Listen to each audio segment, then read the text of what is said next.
a place for hard truths, debates, and elevated conversations. The Situation Room. Witty, political, engaging, deep, controversial. In the room, we have C.T. Muga, researcher, academic, seasoned political observer, a fountain of wisdom in these politically uncertain times. Ndu Oko, Nigerian by birth, Kenyan by choice, communications expert, Pan-Africanist, a truth seeker and believer in people power, and Eric Latif, agent provocateur, the man in the chair, seasoned journalist, news hound, a man who believes in punching up, not down.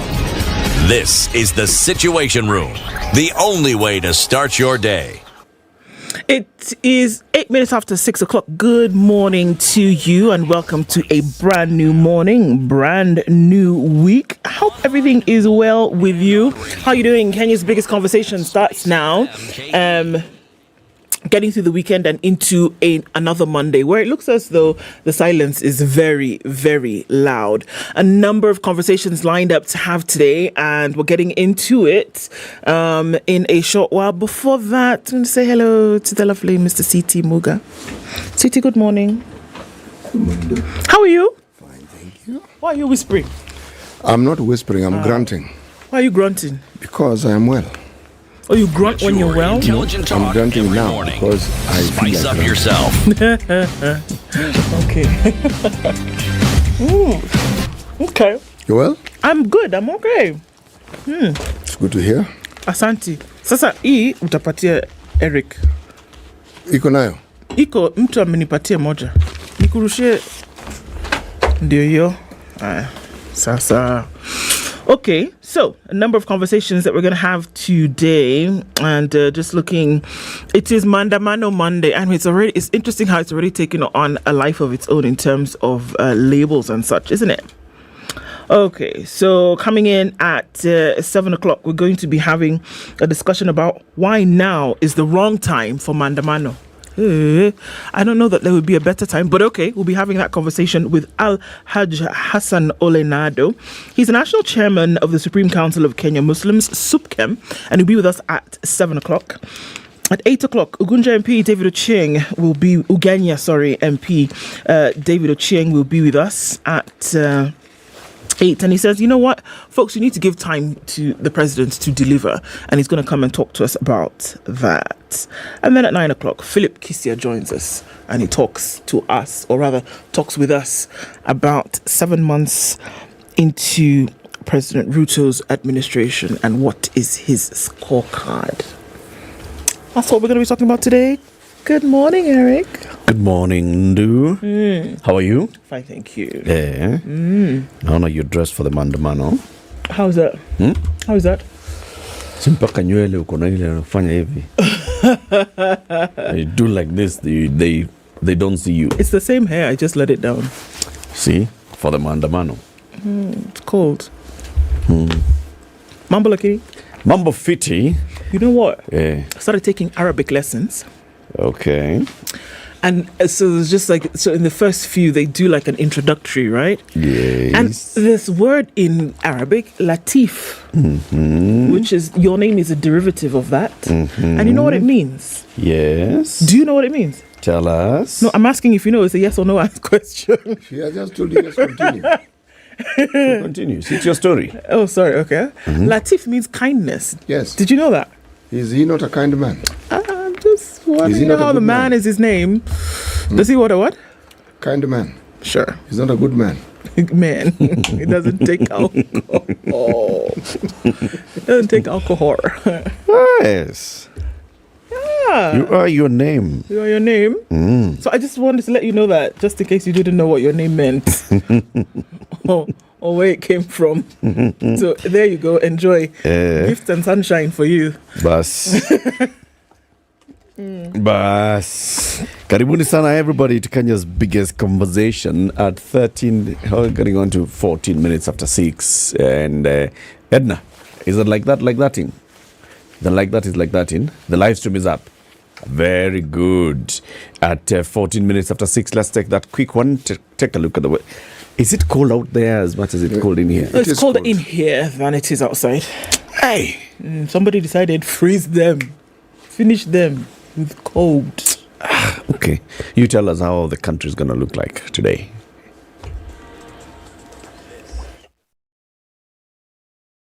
This is the Situation Room, the only way to start your day. Life is filled with lots of things. Routine, monotony, same old, same old. Boring. But here's a question. How much of life is filled with life? Join me and my co-hosts CT Muga and Eric Latif on the Situation Room from 6 a.m. every weekday and find out how you can awaken your senses and fill your days with flavor and with Minute Maid filled with life. I'm sure you're wondering how you can spend less and get more as we approach the Easter period. Well, the Standard Digital e-paper has a solution for you, and it's the half-price Easter special. For all news and entertainment buffs who look for a credible source of information and content they love, well, this one's for you. We're offering you a chance to pay half for the full story and all the extras. Instead of 6,199 Kenya shillings, pay 3,099 Kenya shillings and stay on top of what is happening across the globe. At your own convenience, for less. This incredible offer is valid till 30th April 2023. Subscribe now. Visit epaper.standardmedia.co.ke and enjoy the half-price Easter special. Get the full story all year long. Only with Standard Digital e-paper. Standard Digital e-paper. Tap up. Just how you like it. In Nairobi this morning at 17, highs of 24. We'll see highs of 25 in a partly cloudy Nakuru at 15. It's 13 and cloudy in Nyeri, highs of 25 through Monday. And we'll see cloudy conditions for most parts of today in Eldoret, going to highs of 23. 25 and clear in Mombasa, highs of 32, and we'll see highs of 32 as well in a clear Malindi at 25. It's 19 and cloudy in Kisumu, highs of 26, and it'll also go to highs of 26 in a cloudy Kakamega, currently at 15. It's cloudy at 18 in Kampala, highs of 26, and we'll see highs of 29 in a cloudy Dar es Salaam at 25. It's a foggy morning in Johannesburg at 12, highs of 22, and we'll see highs of 32 in a cloudy Lagos this morning at 25. It's 24 and mostly cloudy in Kinshasa, highs of 31 and lows of 24. Monday afternoon is cloudy in Beijing. It'll go to highs of 20 and lows of 3. And it's 4 degrees and mostly cloudy in Paris this morning with highs of 11 and lows of 1. 5 degrees and cloudy in London, highs of 10 and lows of 4. And at 11 degrees Sunday night, New York is clear. Coming into Monday, we'll see highs of 16 and lows of 5.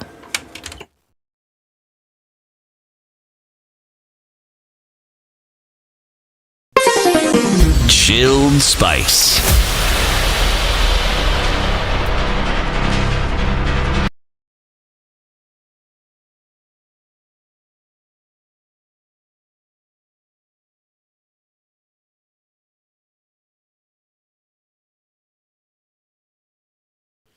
Okay. Who's online? Tony says, good morning, team. It is chilly in Emuhaya. Where? Emuhaya. Emuhaya. Burhan says, Ogamuga.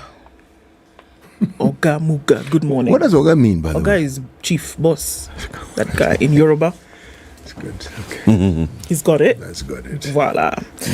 Ndu Eric CT, good morning, guys. Great show ahead. As the Swahili people say, Msafiri ni aliye bandarini. What does that mean? Repeat it, please.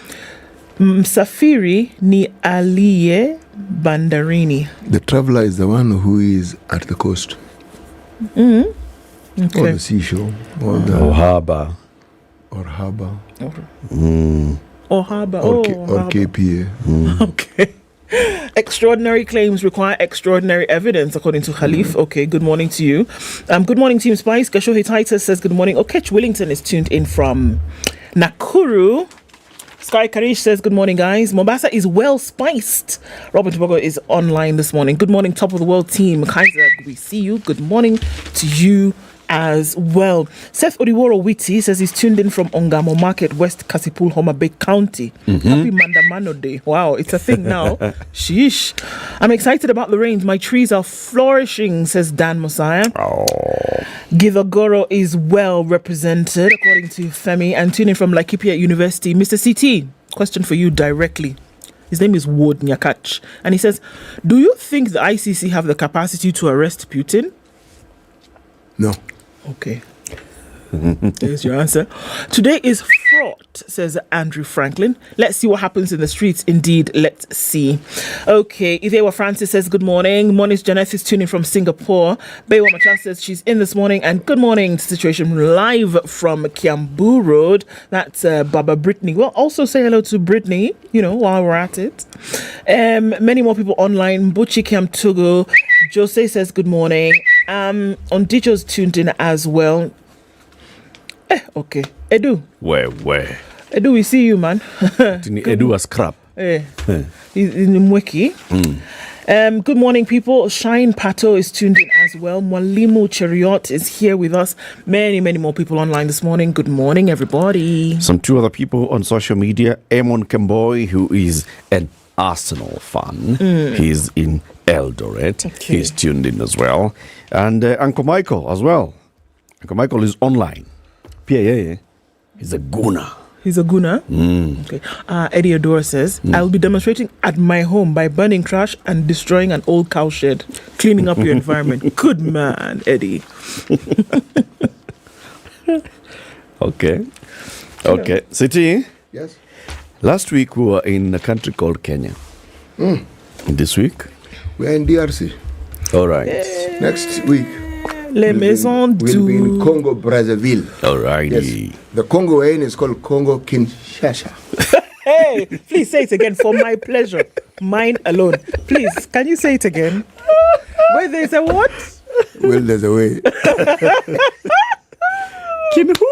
Kina what? Kina nani? Shasa. Okay. Yeah. Right. Let me begin by asking the question. Does anybody know, any of you two wonderful people, know the name of the Prime Minister of DRC? There's a Prime Minister. There's a Prime Minister. Okay, Monsieur le President. The President, really. The President is called? She's a kiddy. Felix. Felix. Yes. Is the X pronounced in French? Yes. Okay, so it's But Felix. it's pronounced like, okay, sorry. No, go ahead, please. I'd like to know. It's pronounced like a TS. So it's Felix. Felix. Oh. So The X in French is TS. So, Jaja. okay, colloquially, so it's like, okay. Felix. Got it. He's called Sama Lukonde. The Prime Minister now. Prime Minister, DRC. How do you write the summer name? SAMA. Oh. Lukonde, LUKONDE. Lukonde. Summer Lukon. It sounds like a... It sounds like a song. They just Like put a the Lingala Lingala musician. inside the Prime Minister. Well, Sama talking of Lukonde. Lingala, Ma chérie, chérie. yes. There's French that is actually used as a main language in DRC. And Congo, as we call it, or DRC, would be referred to in French as République Démocratique du Congo. Okay? That's what it would be called. Then there is a language called Kituba. Okay? In Kituba, you'd say Republica ya Congo yo Demokalasi. Nice. Republica ya Congo yo Democracy. Yes, okay? Then in Lingala, you would call it Republiki Congo de Mokaratiki. Democratiki. Yes. Republic Congo Democratic. Yes, and then in Kiswahili, Jamhuri ya Kidemokrasia ya Congo. Now, there's one language which doesn't have similarity with these other languages I've mentioned. It's called Luba Lulua. Okay? There it will be called Ditunga Diakongu wa Mungalaata.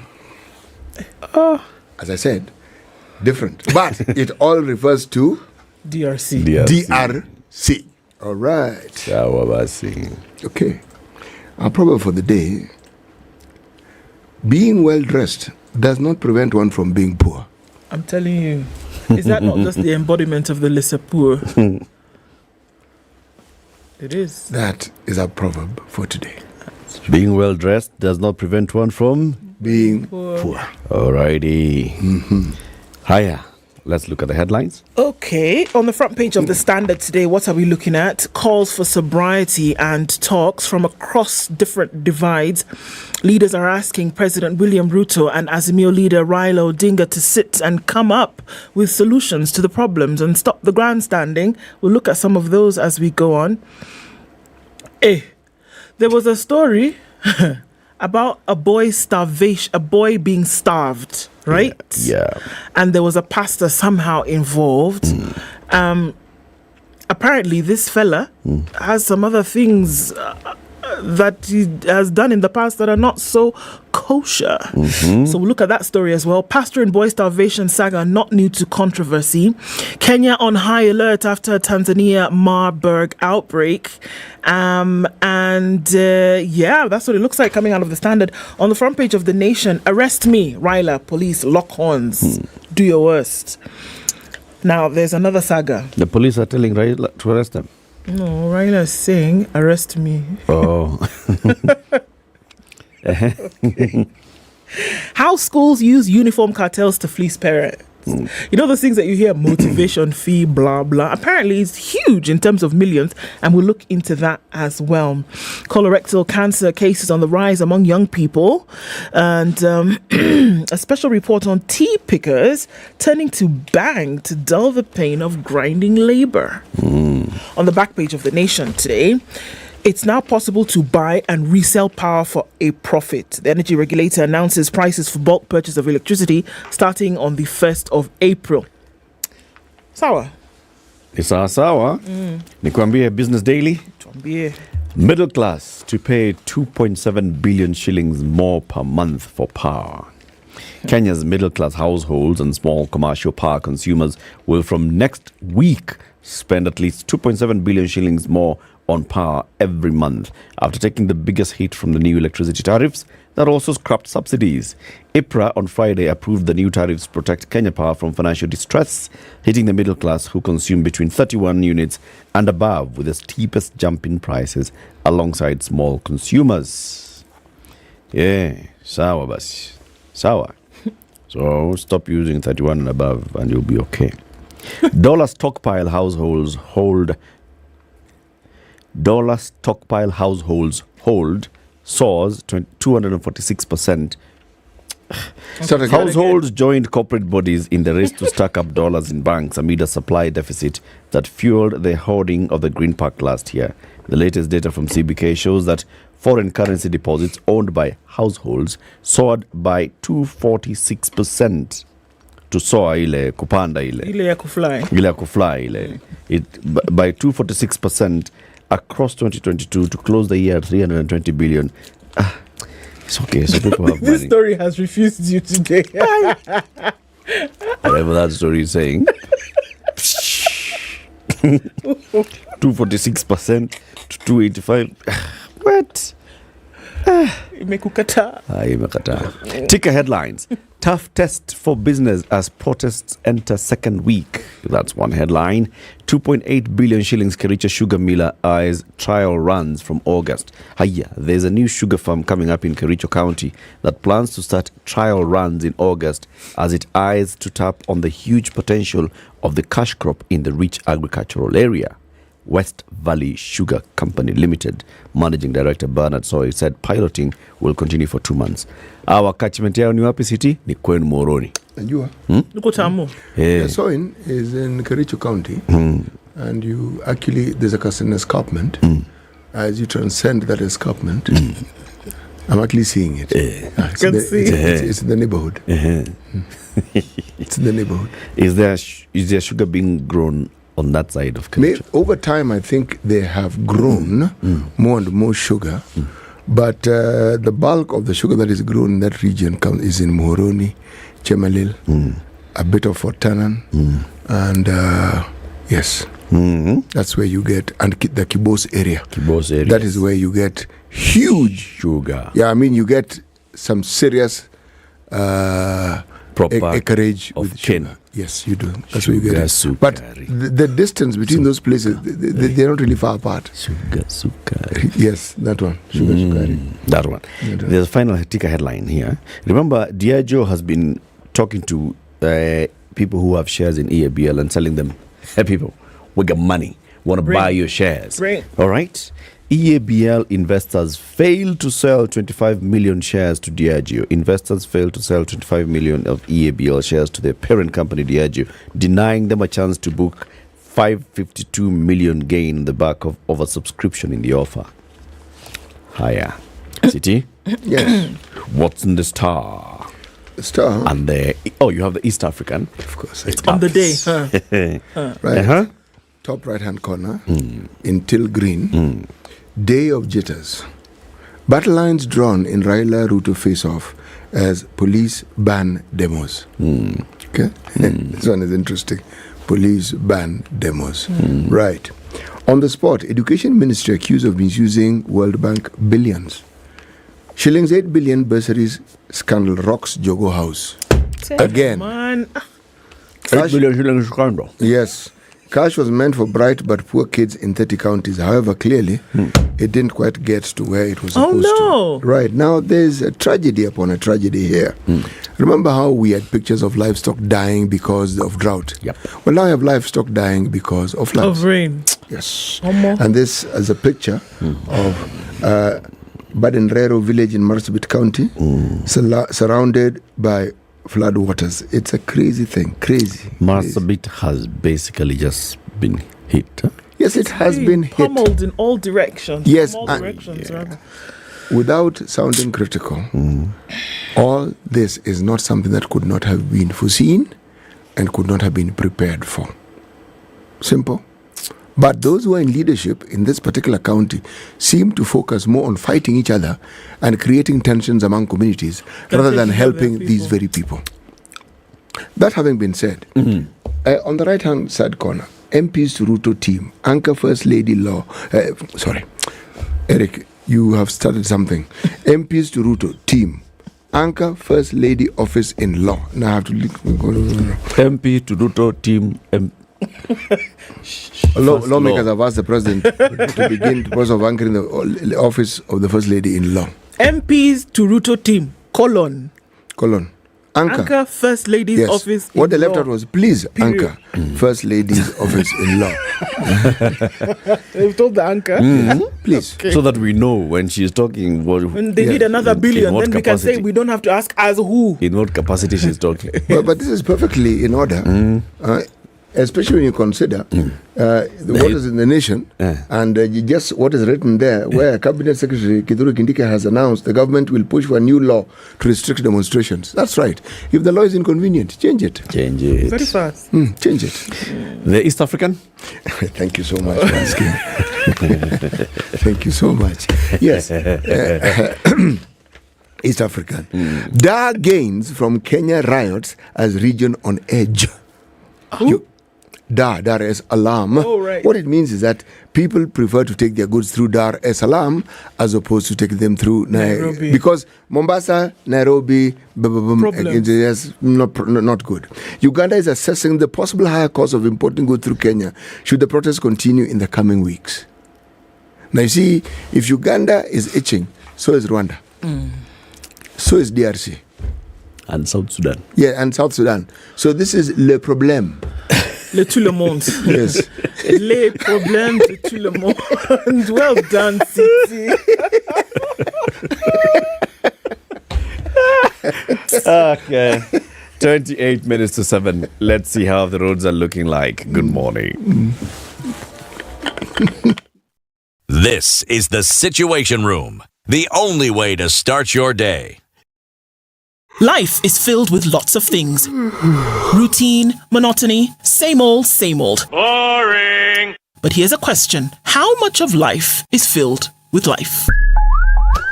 Join me and my co-hosts CT Muga and Eric Latif on the Situation Room from 6 a.m. every weekday and find out how you can awaken your senses and fill your days with flavor and with Minute Maid filled with life.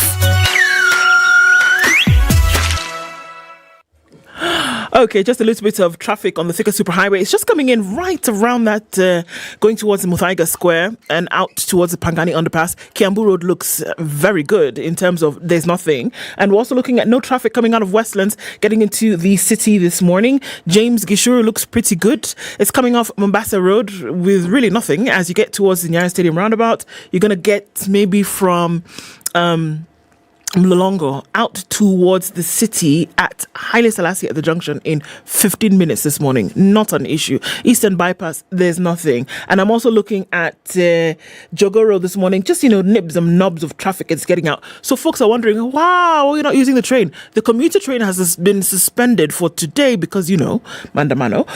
So you're going to have to use alternate routes and you shouldn't have a problem with that getting into the city. So commuter train not working today, and that's in all parts of the city. We're looking at a little bit of traffic right around that Kyola junction coming out then towards Outer Ring. But apart from that, traffic is not really doing the thing this morning. But we'll wait and see what it looks like in a short while. Talk to us on SpiceFM KE on Twitter.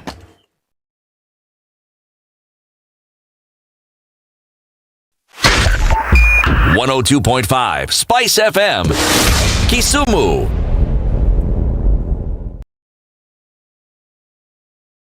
Mature, intelligent talk every morning. Spice up yourself.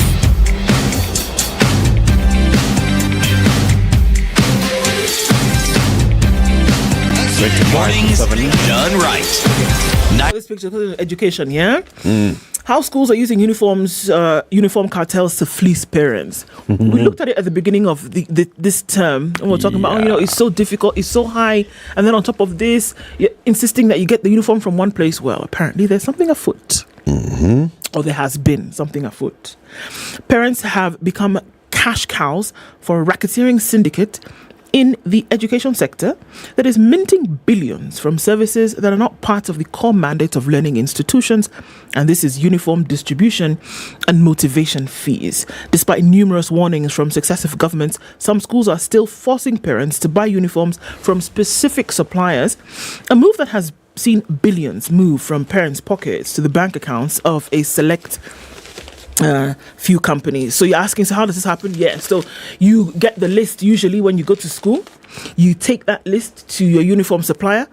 You tell them the school that you're in. You get your uniform. All is hunky-dory. You go home. Not so much. Now, there have been certain schools over the years who have said, you must go to City Muga and Sons to buy your uniforms. Yep. If you do not, we will not accept your child in school. Those are the only ones that have our badge. Exactly. Right? Whereas you should be able to make this badge available to everybody, including Eric and Merchant Suppliers and Ednah and Sisters Company. Schools have said no. Only City Muga and Sons. This is who you will go to. Yes. Education Ministry has flagged this, whether it was under Machogu, whether it was under most immediate Professor Magoha, or whether before him Matiangi, like that. Yes. Now, despite numerous warnings from these successive governments, some schools are still forcing parents to buy these from specific suppliers, and they've seen billions move from parents to these particular accounts. For the last 3 weeks, there have been several stakeholders that have been engaged to get an insight into just how much parents part with each year for uniforms and motivation fees. In 12 schools from a similar number of counties that were sampled, parents with children in Form 1 parted with 114 million for uniforms. In 12 schools only? Yeah, this was a sample. All right. So you can use that as a measure of what's happening around the country, essentially. The cheapest uniform from the schools sampled was 14,000. Now, this 14,000 is everything, from the polo neck to all those things. All right? That was the cheapest set of uniforms. Yes. 14,000. 14,000. Right. Yeah. Uh-huh. Quoted by Matuga Girls High School in Kwale County and Kisi High School, parents were free to buy uniforms from any supplier, and it was cheap. Okay? Those ones were lucky. Cheap comparatively, all right? Mary Hill Girls School in Kiambu County had the most expensive uniform in the sampled group, charging parents, get this, 29,895 for a full set of uniform. Parents were asked to buy the uniform specifically at Chania Distributors, one of the biggest suppliers in the country. Yep. Other schools were encountered that they encountered asked parents to buy uniforms from specific suppliers. Where Nyangwa High School in Embu County, they had to buy from Weaver Bird. You only go to Weaver Bird. Yeah. Kenya High School in Nairobi, you only go to School Outfitters. Parents with children in Muranga High School, Kaplong Girls High School, and St. Mary's School Yala were required to source uniforms from the respective schools. Now you only buy from Come to the school. Don't go anywhere else. At Uhuru Market along Jogo Road in Nairobi, dozens of tailors produce uniforms for some schools at a lower price. The market provides relief for parents who cannot afford prices quoted by their children's schools. So you understand? If you go to the Outfitters, whatever, you'll find the uniform already ready for schools. But on the other side, along this market now, there are people who are just going like hamsters at a wheel. They're sewing because it'll be cheaper for you. You just come and you say, which school? This is the school. They sew for you. You don't have to go. Trousers, grey trousers, they don't require any badge, anything. Just come and buy. Just go and buy the sweater and the blouse and shirt. Those are the ones that have a badge. Thank you. Right? See? Now, they say that the price of these ones who are sewing in Uhuru Market is half the price of what the school, when they say you should come and buy from them or specific, that's what it costs. Quality. Okay? Quality, man. And they say you can get any uniform. If you want it to be for Kaplong Girls Special School, Tashono hapo kama you will umesimama. find exactly Tenda Nayo. Where do you think the school gets their uniforms from? Because it's not as though they have a tailoring department. They have their people. Yes, exactly. You might be surprised School that their people are Outfitters right does not have inside that a name. Uhuru Market. You see, Kina Chani and Kina School Outfitters, do they actually have They a have factory their where own they... factory where there are people who are going at it like the Uhuru hamsters. Market you speak of and Kenyatta Market, the people who ply that trade of tailoring are very accomplished. So if you delve deeper into this, you will find that the bulk of the uniforms you speak of Come are from actually there. made from such groups of people. Yep. They know it's something. Uniform is uniform. It is. So if we're just looking at these numbers, right? So they've done a little table here, and it's interesting. Uniforms revenue from sample schools. If you look at Nyangwa High School in Embu, 700 Form 1 students, cost of uniform 20,000. Do the math. Githarimu Girls High Secondary School in Kiambu, 270, 20,000 per uniform, 14,000 per uniform in Kisi. Mary Hills, 29,000. What I'd be interested to know, Yes. and maybe they have not put it there in that story, is how many pieces, how many items are we talking about? Okay, so Are we talking about a uniform number of items in terms of bottom, top, sweater, tie, yeah. blazer, Yeah. or are some schools asking for extras? You know, there's games kit, there's PE kit, there's weekend kit, there's night kit, there's morning kit, there's... So the way they're looking at it is whatever the school requires. Because if they're looking at boarding school specifically, there are those clothes that they wear when they're not in class. There's a full school uniform which you must have 2 pairs of. There is the socks and the games kit. There is the pullover for when it's cold. There is when they say full uniform, it's everything that they require. Yeah. Vitu zingine now, that's why I think the conversation should be starting from there. Standardize the number of items that come in as uniform. It's interesting that you say see? that, because last week Githunguri MP Gavoni Wamshomba tabled a motion in the National Assembly seeking to standardize the uniform production and distribution process, as well as the uniforms that are worn across schools. Don't come and tell me to bring a polo neck. What are you doing? Yeah, we discussed this the other time, that bill. I support that bill wholeheartedly. Go and say, County Nairobi, these are your colors. So all the schools in Nairobi. The way they said all the buses be yellow. Yes. Problem is, the yellow bus thing makes a lot of sense, just like it does the taxis. But if the whole of Nairobi has the same uniform, say the whole of it, Yes. you'll have just moved the cartels from individuals to some other centralized place. Because it's, you see, this cartel problem, it's being presented as though the diversity of outlets is what is responsible for it. No. That's just the means by which it is put into operation. Now, if you take all this and put it under one roof, what do you think will then happen? You're not putting it under one roof. You're basically saying uniform is the same. Uniform is uniform. You see, If you're in Nairobi, uniform is uniform. So you can go to Kenyatta Market, to Yes. Nentoy Market, Yes. to whatever market. Yes. Get You it can from shona for yourself. yes, Okay? yes, Just come to school with that uniform. yes, yes. What What- about the production of the fabric? That bill also standardizes. It says this Yes, is a fabric. So who is going to produce the fabric? This is a fabric. Fabric is available in the market. Fabric is just know that as you are producing uniform, it is this fabric that you will use. That's what that's what they're saying. I am agreeing with everything you're saying. What I don't see, and perhaps with the passage of time and as the day wears on, I'll see it clearer, is how it is this will actually change. Players will be moved around, but the situation that we're discussing here will, in my mind, just remain. If not, other people will benefit from it more than others. That's really what I'm seeing. It'll open up the space. That you So have more more people players. benefit. Yeah, Yes. so you have more players. Which means so there's that if competition now, and price comes down. If Eric and Merchants now wants to start a thing for school, all he knows is that this is the kind of material or fabric that you must use. But I'm going to open my thing and I'm going to say any school can come to me or any parent can come to me and get the uniform for said school. Now, The focus should be that the material that they come up with in this bill is actually the common material Yes, that we know that's for available you. So everywhere. you don't come up with that he's saying so school- so school 99% go- okay. polyester and so 2% school-going whatever. children will be like the police. Yes. Yes. Yes. Yes. If you see a child going to school today, You know if you this see one a is a child, student. you see 4 children going to school and wearing different uniforms. You see students going to school.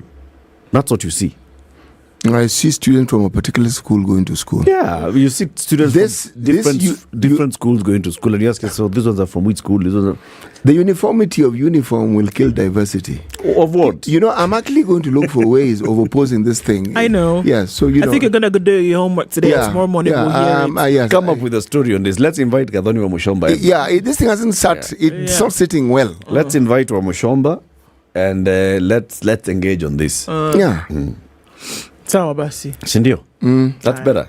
but it's infinitely better. Okay. Yeah, so that all students can become like policemen. Yes. In fact, all students across the country, now they'll be just saying 47 counties. Me, I'd have said, cool uniform, same. You're going to school, as long as you're in primary, junior primary, same. Junior secondary, same. Secondary, same. I look at you and I know you are in senior secondary school. Bas. Okay. Hiya, there's a story on page 3 of the Standard today, and you talked about it. It's in the front page as well of the Standard. This pastor that we talked about, who started a church in Kilifi County, and then the pastor is alleged to have told his congregants to prepare for doomsday, because doomsday is coming and it's going to come in form of a very bad disease. And the better way to die would be for you to starve yourself so that you die. And you lock your children in a house, you don't give them any food, so they die before this disease comes. Now, he was arrested and taken to court. He went to court and said, people, please don't stop calling me pastor. I am Mr. Mackenzie. So here's the thing. This Jamaa opened a church a long time ago in Malindi. Okay? He has a history. He established Good News International Church in Malindi in the year 2003. That is 20 years ago. He became famous overnight due to his sermons, which always put him in the crosshairs of the authorities. In 2017, for instance, state agencies arrested Mackenzie and his wife Joyce Mwekamba and charged them with incitement and indoctrination of children in Malindi, Kilifi County. According to the police then, Mackenzie's summons against modernism, including education, spread like wildfire through Kilifi County, resulting in massive school dropouts in the area. So in 2017, he had said, shule bana, shule cha nazo hizi. The modern one is killing our roots and our traditions and our church. So kids started dropping out of school. He was arrested. He had a website which said that his followers have grown in number since inception, now commanding a congregation of more than 1,000 in the Malindi church and more than 3,000 across all branches. When he was taken to court that time, they pleaded not guilty to the charges of indoctrinating children. Arrested again in 2019. In 2019, the government was rolling out the Huduma number. He was not Bishop. Pastor Paul Mackenzie told his congregants, ati mnapoa nini? Ati kadi. Ati kona nini? 666. Devil. The alama of the devil, that's the one. Sasa kila mtu atakuwa na kadi yake ikona now 666. You will be known by, so that 666. That 666 story has been there for a long time. But the man was arrested. He was taken to court. And he was charged with disobeying the law, religious incitement, and indoctrination of children to drop out of school. even the president talked about him and said, there's a preacher who's telling people about this Huduma number being a 666 number. This is basically indoctrination. So he says after that time, he closed his church and he went back home to his village. Now, when he was taken to court on Friday, he said, I wish to be referred to as Mr. Mackenzie and not Pastor Mackenzie because I completed God's work. In 2019, he completed the work that God had sent him to do, the prophecy. He closed the church. He went back to his shags. I no longer run a church. I delivered the message that God sent me to deliver. He says, I'm willing to cooperate with the police who are investigating this because I see somebody else's hand in this. I was arrested in my farm. I don't run a church here. I was just picked up, but the people who died were just a short distance from his shamba. Who told them not to eat? He doesn't know. Oh, he's denying Excuse it. me, bana. Mimi si pastor ba. Mimi ni Bwana Mackenzie mimi. Mimi si Pastor Mackenzie mimi. Mimi. I don't know. I don't know, bana. The allegation here is that congregants of this particular church believe that there is a doomsday that's coming, and it's going to come in the form of a bad disease, which is going to kill people in a very painful manner. So the better way is, please die before this disease comes. So starve yourself. So let's starve ourselves so that we can die. And those who don't die by that time, the pastor is going to intercede on their behalf and ask God to actually make their death painless. Okay. The people who said they were told this thing, who did they say told them? The person who's leading this particular charge against the Nini is called Humphrey Ngonyo. He's a whistleblower. Said he's a former member of this church in Malindi, but he saw the light and he quit. He says, the deceased boys are my nephews. Their father was a GSU officer, but he resigned after joining the church. He said after learning that parents were starving their children, he informed the Chakama location's chief, but administration officials did nothing. He then went to Langobaya police station and they rescued a child. He was brutally assaulted on Thursday while accompanying human rights activists to Mr. Mackenzie's farm. He said a crowd of youth and church faithful attacked him for reporting the matter to the police. The two children who were starved to death were hurriedly buried with relatives Louis Goya Syria, questioning why the pathologists did not visit the scene. The bodies were to be exhumed, and I'm wondering why the government did not turn up to despite the court order. So the whistleblower is a former member of this particular church. And Bwana Mackenzie says him is seeing anaona mkono wa distractors na maadui. It'll be fun getting to the end of that. Shiti, please tell us that scandal in the Ministry of Education. That, my friend, I will. It's on page, the story is on page 4 and 5. Now, the Ministry of Education is yet again on the spot over the misuse of World Bank billions meant for bursaries for bright but poor children from 30 counties. A new audit reveals how the project managers ended up paying Equity Bank about 5 billion without the approval of authorities. Auditor General Nancy Evangu says the monies were channeled to Equity Group Foundation, the corporate social responsibility arm of the bank. In the report before Parliament, the auditor says the officials erred in appointing of the foundation as a consultant for distributing the cash. Equity Group Foundation is yet to table its defense in Parliament. The project managers bypassed the National Treasury, the World Bank, the Education Cabinet Secretary in charge of the contract terms with the consultant. Whereas the contract for Equity to distribute secondary education quality improvement project cash was 1.1 billion, the consultancy cost 4.96 billion. Wait. What was 1.1 billion? The contract for Equity to distribute secondary education quality improvement project cash. Secondary education. This thing we're talking about, that was the name it was called. Secondary education quality improvement. Yes. Okay. And then there was a consultancy that comes with it. Yes, they're supposed to get 1.1 billion. They got 4.4 billion. Yes. But now instead they were given 4.9 billion. Okay. The contract for the disbursement of funds through Equity Foundation and procurement of the school kits were irregular, Gathungu said. She said it would not be She said it could not be obtaining that the single contract price took 22.8% of the total cost of the project, which was 21 billion. I agree with her completely. All you're doing is passing money from one place to the other, and you're taking 22%. How?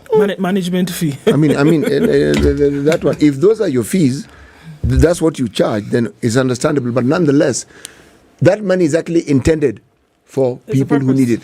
Can it not be disbursed by other agencies? Must it go through this foundation? It will be a scandal for the foundation, because the foundation has basically positioned itself as the one that makes sure that kids benefit. And kids do benefit.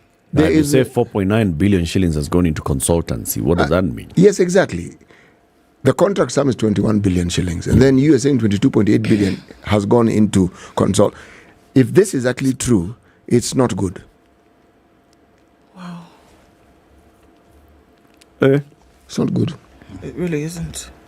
It says it casts doubt on whether public resources have been applied in an effective, efficient, and economic manner while determining the cost of the Equity Group Foundation consultancy services, she said. In her review, the ministry books as of June 30th, 2022, the auditor says the effectiveness and economy in the use of public resources could not be established. It's essentially, they have looked and they can't see where the efficiency and economy is in all of this. In this amount. No, they cannot see it. Yikes. They cannot. That's not good at all, Buana. It is It's not. not Buana. You know, this was supposed to build classrooms, Such things, you know. make sure that children who can't afford fees have fees paid for them. Now, you then you want to ask this 4.96 billion, if this was put to use, what would it do? Absolutely. My goodness. And even if it's an overhead cost or it's an administrative fee, this administration, can you explain to us how it is the administration of funds as it is should cost that amount? Right. What is it that you do that has this value that can be attached to this amount? Again, if the report we're hearing is a complete story, but remember we've been told the foundation have not tabled their defense. Yeah. So why don't we wait for the foundation to table do their just Triple their defense. Yes. That would have been captured though by the Auditor General. How much you did not ask them? I believe they were Our job asked. was just to ask them. I believe they were asked, but they haven't tabled it. Okay. Yes. But they would have been asked. The National Treasury does what? The National Treasury is the kitty for the countries, you know? Yeah. And it's also the one that disburses money to various people. Now, the National Treasury is a very busy place because, the economists, people who are working hard and all, They are looking for an operator for an upscale and posh members-only gym club and massage parlor at the Bima House headquarters in Nairobi. Okay. So you come, Melo. Treasury wants a professional firm to run the luxurious gym, which boasts a boutique spa, which is a bath containing hot aerated water and a jacuzzi, with a system of underwater jets of water to massage the body to help staff relax after work. No, Keep fit and I want you socialize. to read the other one. I Boost don't that again, understand. No. Read Let me start. Headline: Treasury to unveil luxury gym and spa amid austerity push. The austerity push in mambo ya watu ya gazeti. Unajua watu wa gazeti na nini? The Treasury is searching for an operator for its new upscale and posh members-only gymnasium club and massage parlor at its Nairobi Bima House headquarters.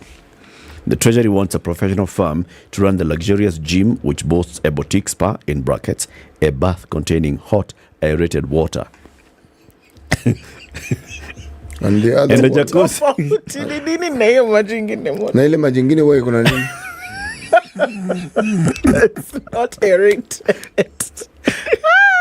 And the jacuzzi. This country, man.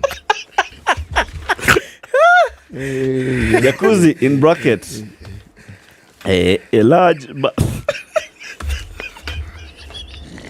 You people don't have problems. I know. You don't have problems, I'm telling you. No, but I mean, is this not humor really? It's very funny. True. On the one hand, there is no evidence that the Ministry of Education abrogated their duties to Equity Foundation. Wait And a then here minute. now we're talking about what? Hot Let me- aerated water. The planned opening of the Posh Gym and Relaxation and Wellness Center comes in the middle of a severe austerity drive by the Kenya Kwanza government, spearheaded by the National Treasury itself, which is seeking to shave off 300 billion shillings from the current budget. It's a welfare facility and will therefore be free of charge. The health club is fully equipped with modern equipment for training and is intended to operate on a daily basis between Monday and Friday, 5 to 9 p.m.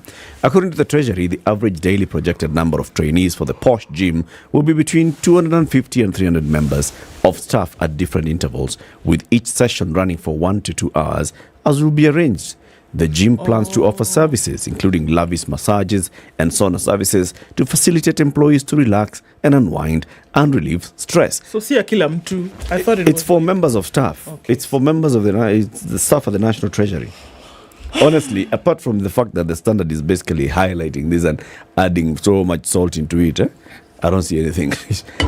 It's just a gym, man. They have put up a gym. In their It's for their office. staff. It's for their moving on. staff. They're asking for someone to come and run the gym. And they'll pay you. What is the issue? There is an issue. What's the big issue? They've spent money building a gym. Yeah. Cost benefit? Staff wellness. You talk about mental health every day here, City. Making sure that folks have a minute to go and de-stress and come back to work. I talk about it every single day. This is mental health. Make sure that your staff at least have a place to unwind. Go, do gym, relax. Exercise is important. It is. It is. Very good. I'm glad we agree. Good morning. It's 7 a.m. Sugar and spice and everything nice. Spice FM. Spice up your life.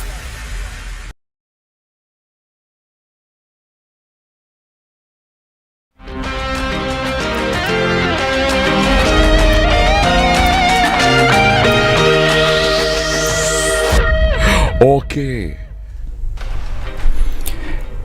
Good morning, this is News. I'm Dennis Aseto. Azimio leaders have condemned the Inspector General of Police Jafeth Kome after he banned today's protest. Speaking in Embakasi East, Azimio leader Raila Odinga has maintained that the demonstrations he describes as peaceful will go on and that the IG has no authority to stop it. Raila has asked Kome not to send the police to cause violence during the protest by Azimio. Ni sababu tumesema hiyo maandamano tunafanya ni maandamano ya amani na sheria imekubali. Bwana Kome, koma kabisa, usilete fujo. Kome wewe, koma, usilete fujo, usilete vurugu. Unasema ati utaweza kushika kila mtu. Mimi niko tayari, nitakuwa kwenye mstari ya mbele. Bwana Kome, hapana tuma askari, njoo wewe mwenyewe tuonane na wewe ana kwa ana.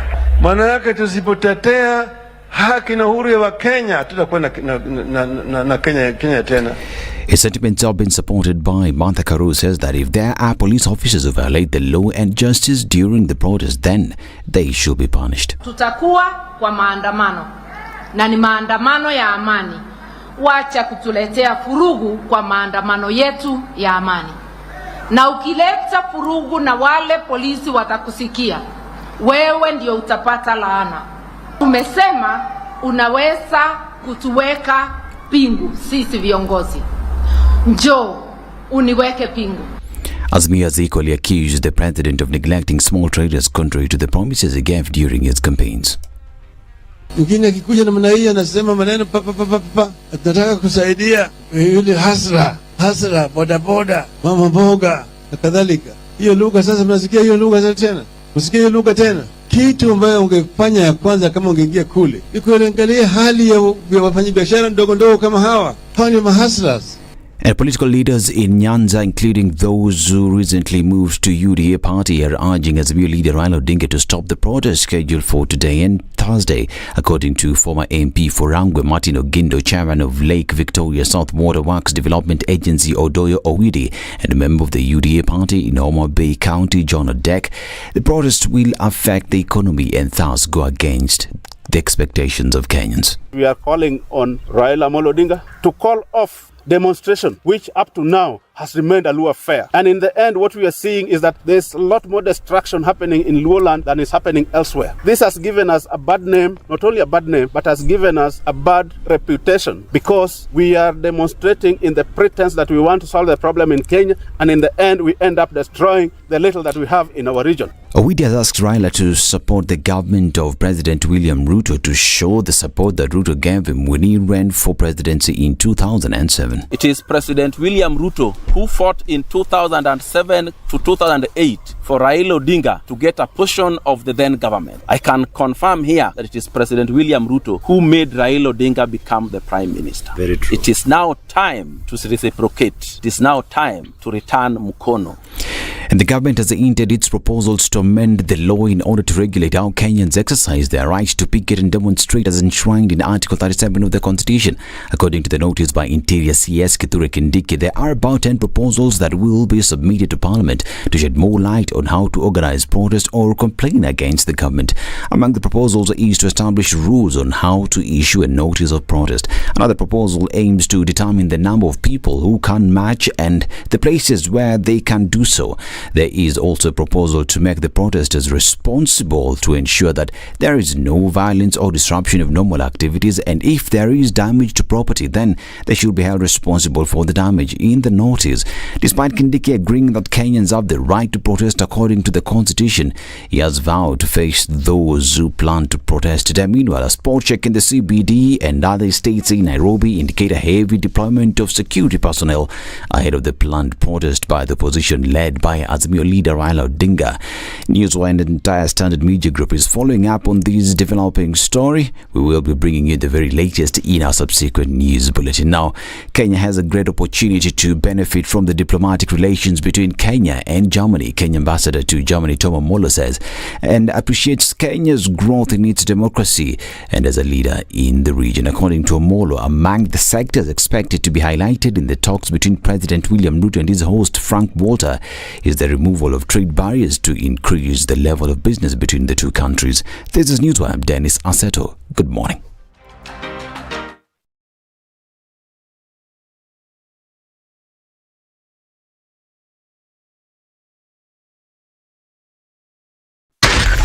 SpiceFM, Nakuru. All right, not much of it this morning. And a few minutes after 7 o'clock, we're looking at just bits and bobs of traffic coming off of Jogo Road this morning. The normal traffic that we would see around the Makadara train station doesn't exist. We're looking at commuter trains not working today, whether that's coming out of Syokimau, coming off of Ruiru, coming out on Jogo Road from Makadara. Commuter trains not working this morning.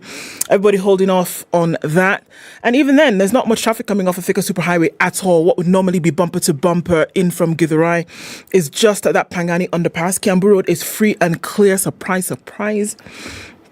Let's look at what else is coming out of Westlands. It's not too heavy at all. And James Gishuru, just a little bit of that as you approach Wayaki Way and spill over towards the Red Hill Link Road. Apart from that, it looks like it might be just an easy morning for now. We're going to keep an eye on things and see what's up. All right, so there's a bonfire, and not the good one, on Wayaki Way this morning, so please be careful. That's Kangemi inbound. So as you're coming in from that part of the city, just watch out for that as folks are trying to put that out. All right, let's see what the morning yields. Talk to us on SpiceFM, KE on Twitter.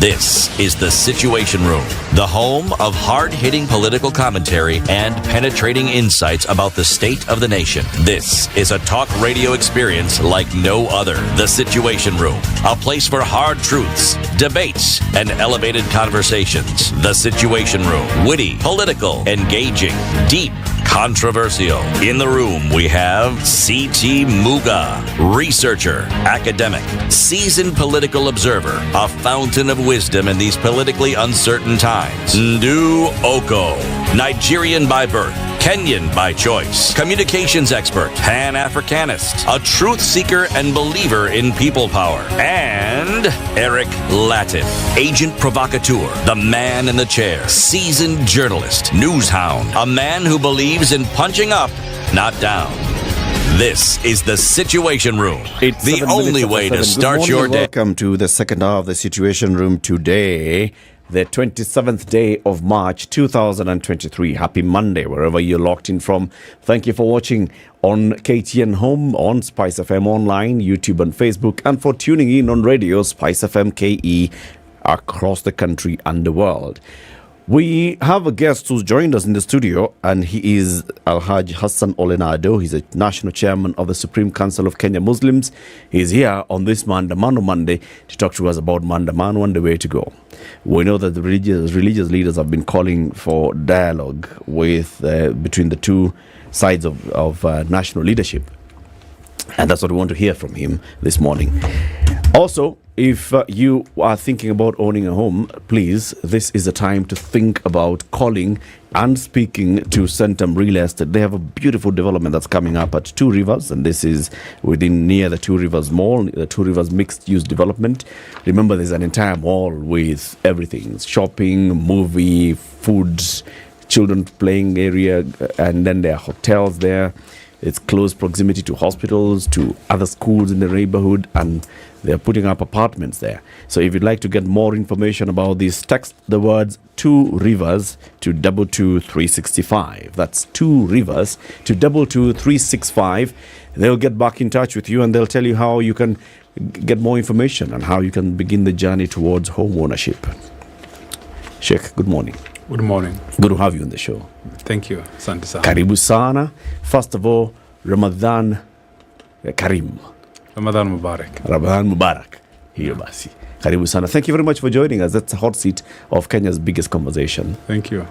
To welcome you into the show proper, City Muga has a proverb. This week's proverbs are from which country, City? DRC. Uh-huh. Yes. Democratic Republic of Congo, formerly known as Zaire, formerly known as Congo, Kinshasa. Now, I know you're waiting for it. Congo Kinshasa. Sa. Being well dressed does not prevent one from being poor. Being well dressed does not prevent one from being poor. Yes. Mm. I feel like this proverb should have been the other way around. Being poor does not prevent one from being well dressed. Mm. Yes, exactly. But nothing stops you from just changing. That's the beauty of proverbs. You can decide to look at it in that way, and it will be equally appropriate. Sheikh, what do you think of this proverb?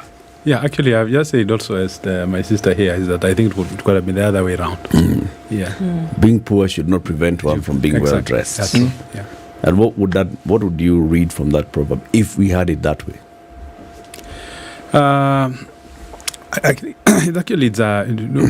Proverbs have a lot of meanings.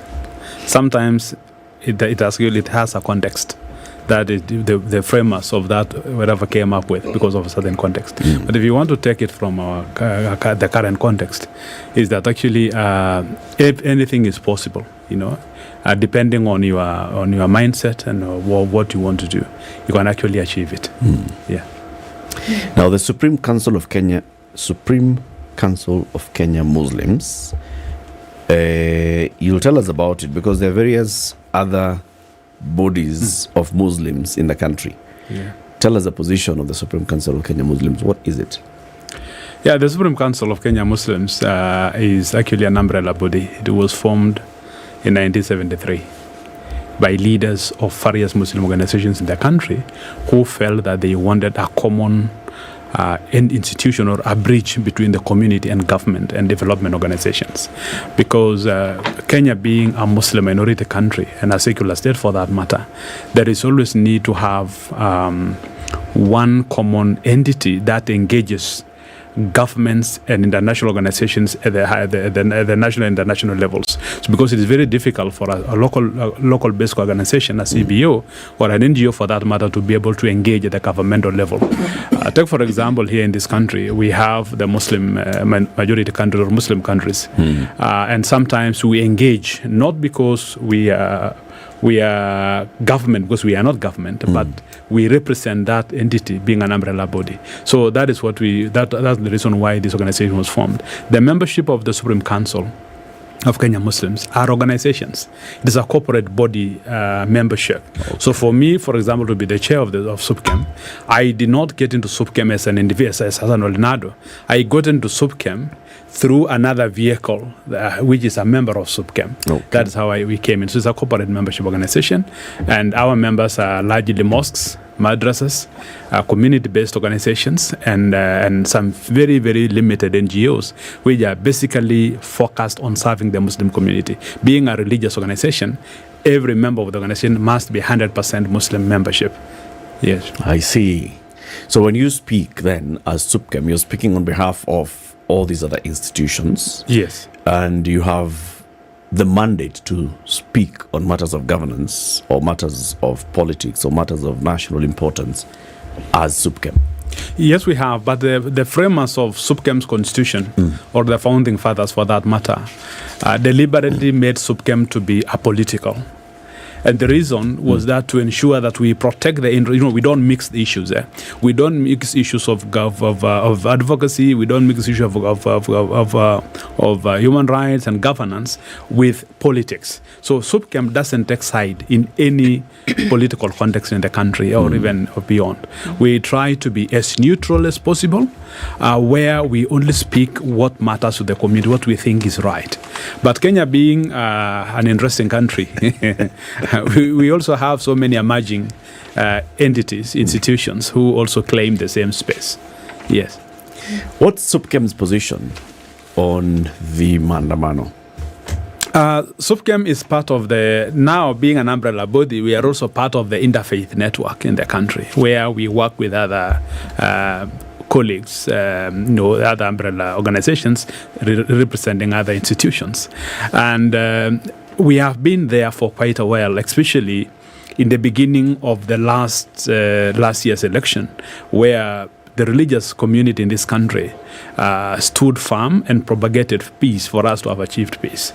And we made sure that Kenya goes to elections peacefully, and also after elections we were able to end the process of the litigations peacefully in the country, and we're getting a new government.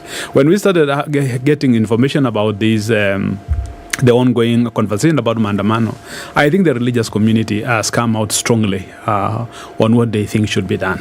Our position has been there is need for dialogue, because with dialogue you won't go wrong in any way, because it is always in dialogue where you'll be able to make your statements known, your agenda known, and also people appreciate the issues that you are raising.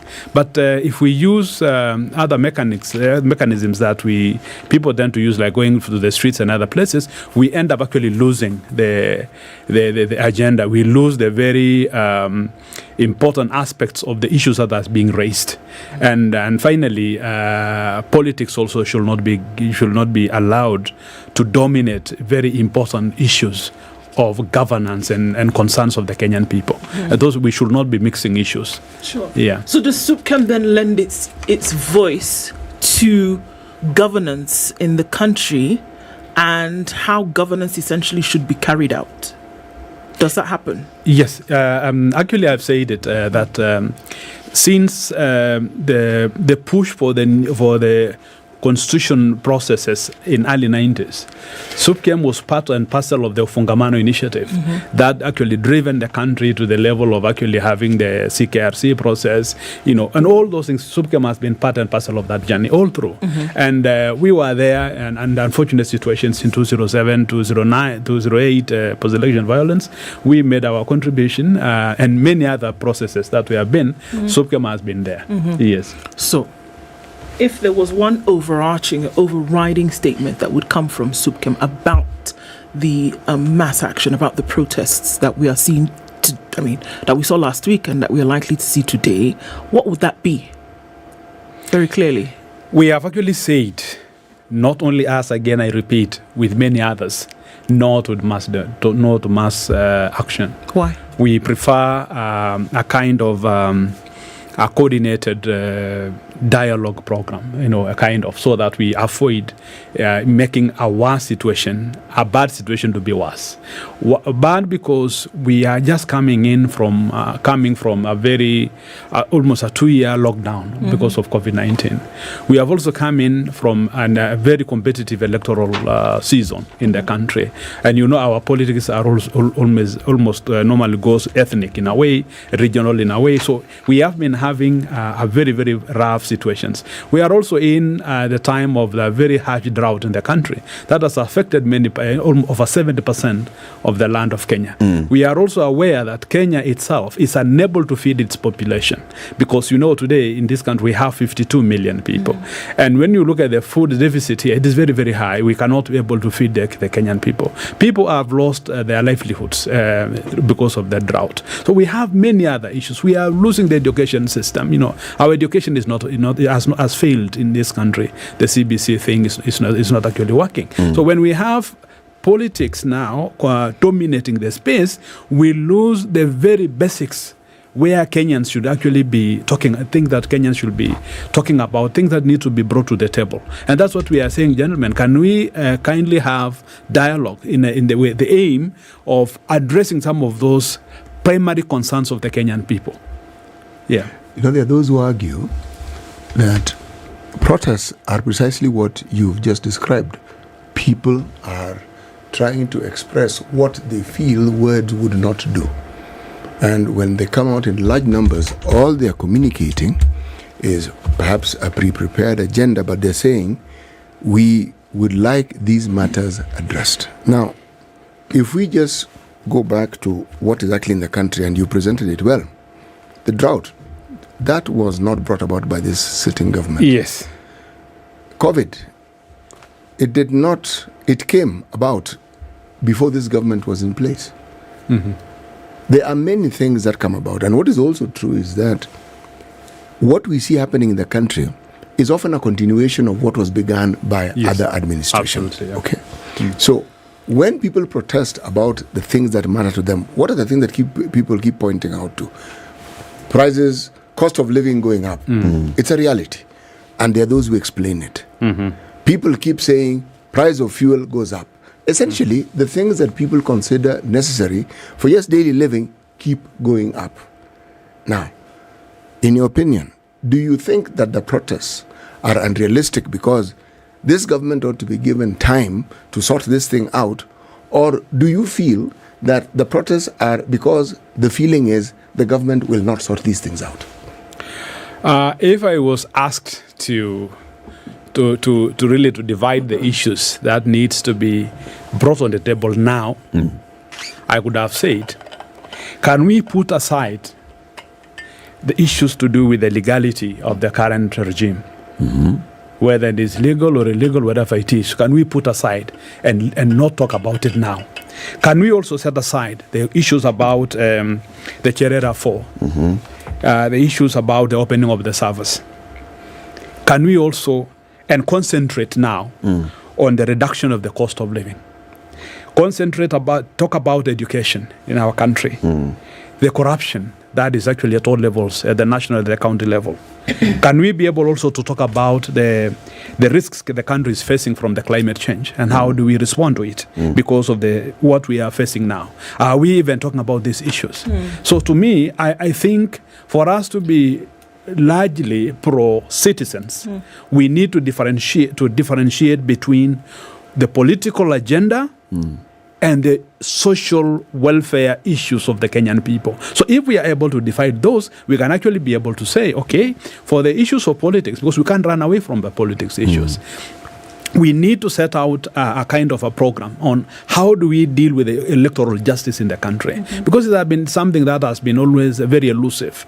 Elusive because our political class normally concentrate on the campaigns. Yeah. After elections, they go on recess for for 2-3 years, and then they come back again, forgetting that there were things that were supposed to have been fixed if those issues were not fixed in the IBC. So now we cannot say, let us talk about IBC now, because if the question about IBC was about evaluating how the system worked in the last election, I will say that is what we need to do.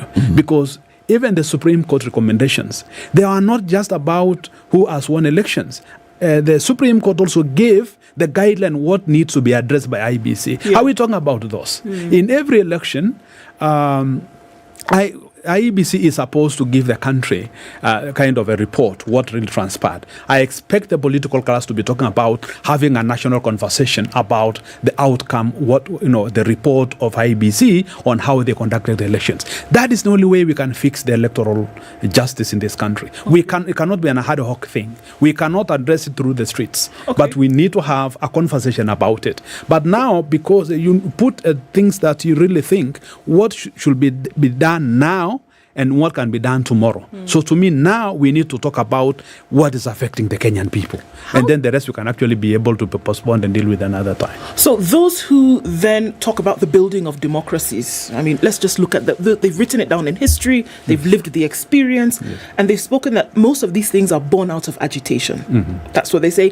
The change that you see then comes as a result of, going through that process where, there's made up of many things. There are negotiations, there's multilateral diplomacy taking place, and there's mass protests in a lot of cases.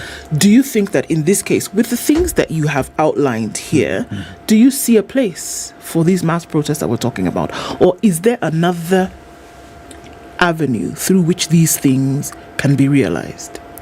Yeah, there is, and that's why actually I tried to explain it that can we be able to divide these issues as a country and pack them and say, okay, we are going to deal with 1, 2, 3 now. 1, 2, 3, we work it on it going forward.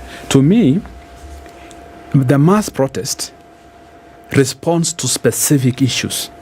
You cannot put a lot of baggage on mass protest and you expect to achieve. You will not achieve. It can be a 10-point agenda. Yes, it cannot be. But now, and these protests that we are seeing today, we have seen it before. But the sad thing, they have not been, the issues that we are protesting before have not been resolved. They have not been resolved up to now. So how are we sure that the protest will resolve the issues that are concerning those who are organizing the protest? And finally, on this matter, I think when you are in a hole, you don't continue digging the hole. You need to find out how you can get out of it. But if you continue digging it, you'll actually sink. So for a country, for Kenya, we are now in the hole. We can't continue digging it. We need to find ourselves on how we can get up so that we can be able to see what we are going to do up there. So that's another proverb. Religious leaders, Sheikh, are then calling for dialogue. In what format should the dialogue be? Who should be holding the dialogue? Yeah, it's a question and a very valid one. The dialogue in this matter is actually can only be convened by the leadership of this country. Because, for example, for us, especially, let me talk about the post-election, just before elections, and after the elections, when the results were announced, and then there was this kind of, we go to Supreme Court, we are not going, this kind of stuff. And what the religious leaders did then, they did what came to be known as shuttle diplomacy, reaching out to the key leaders and actually talking to them, asking them that they should actually pursue the legal channel and kind of stuff. Even that going off to Supreme Court was actually a very serious effort behind the scenes by the religious leaders. Initially, Azimio was not ready even to go to Supreme Court then, but we persuaded them that it is important that since we have this mechanism of sorting out, resolving our issues, let us pursue it. Why? Because if they did not go to Supreme Court and start agitation immediately, then the country could have actually gone to the dogs. We may not have controlled it. But thank God they were able to listen. They gave that dialogue an opportunity, and they went to argue their case up there. So what we require now, again, there is a need for such kind of approach again, because for us or any other Kenyan, you cannot call, for example, and say we want to have a national conversation in Bomas of Kenya where you want to invite the Prime Minister, and you want to find the head of state without having prior conversation with them behind the scenes. That will not work, because these are respectable leaders.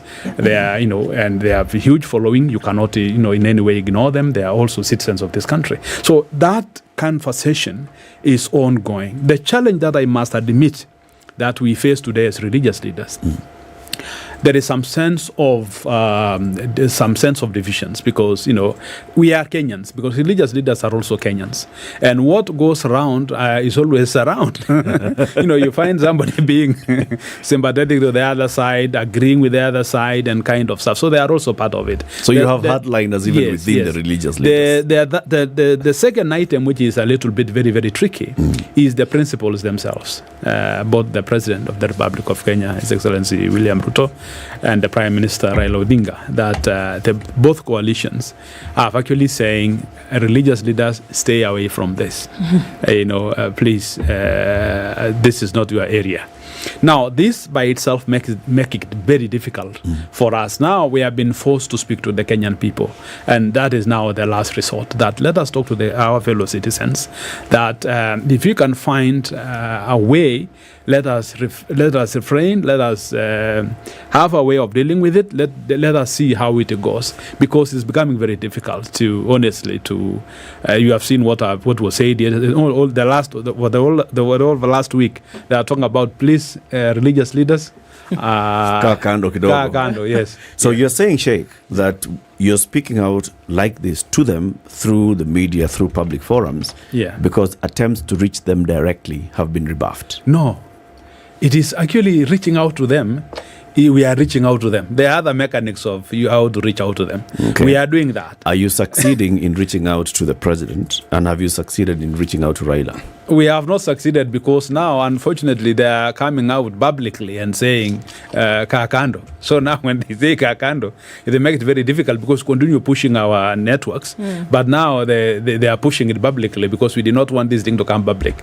We want these are people of, these are leaders. And always when we are engaging leaders, you don't engage leaders through the media.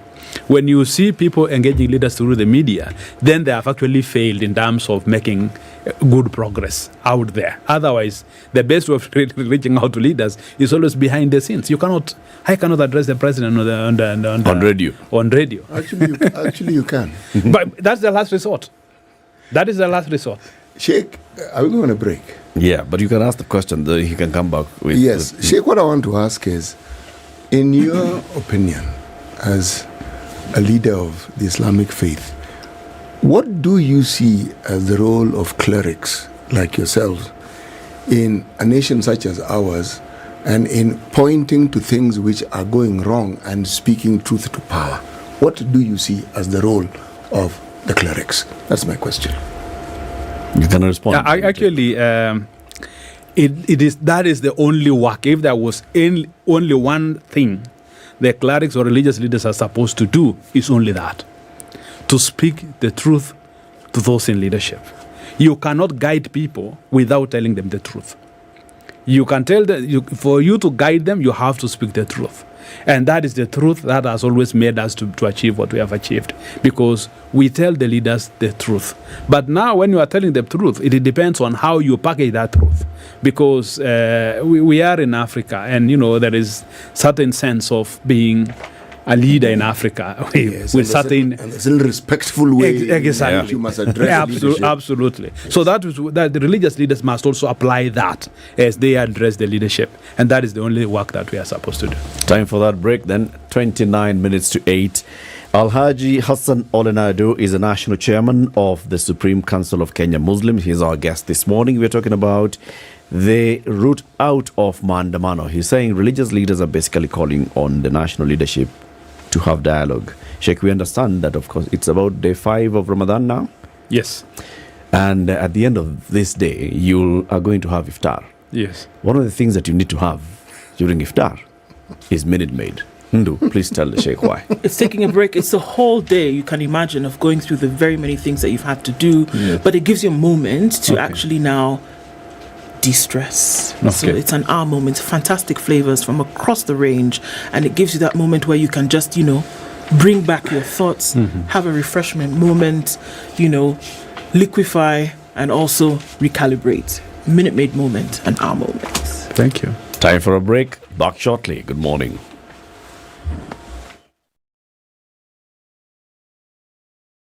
This is the Situation Room, the only way to start your day. Are you looking for your dream home or the perfect plot of land to build on? Look no further than Digger Real Estate, the e-commerce site for all your real estate needs. From cozy apartments to sprawling estates, we have a wide selection of houses for rent and for sale. And if you're looking to build from scratch, we have prime plots of land available for purchase. Don't settle for anything less than your ideal home. Head to realestate.digger.co.ke today to start your search. Digger Real Estate, where your dream home becomes a reality. Can you dig it? I'm sure you're wondering how you can spend less and get more as we approach the Easter period.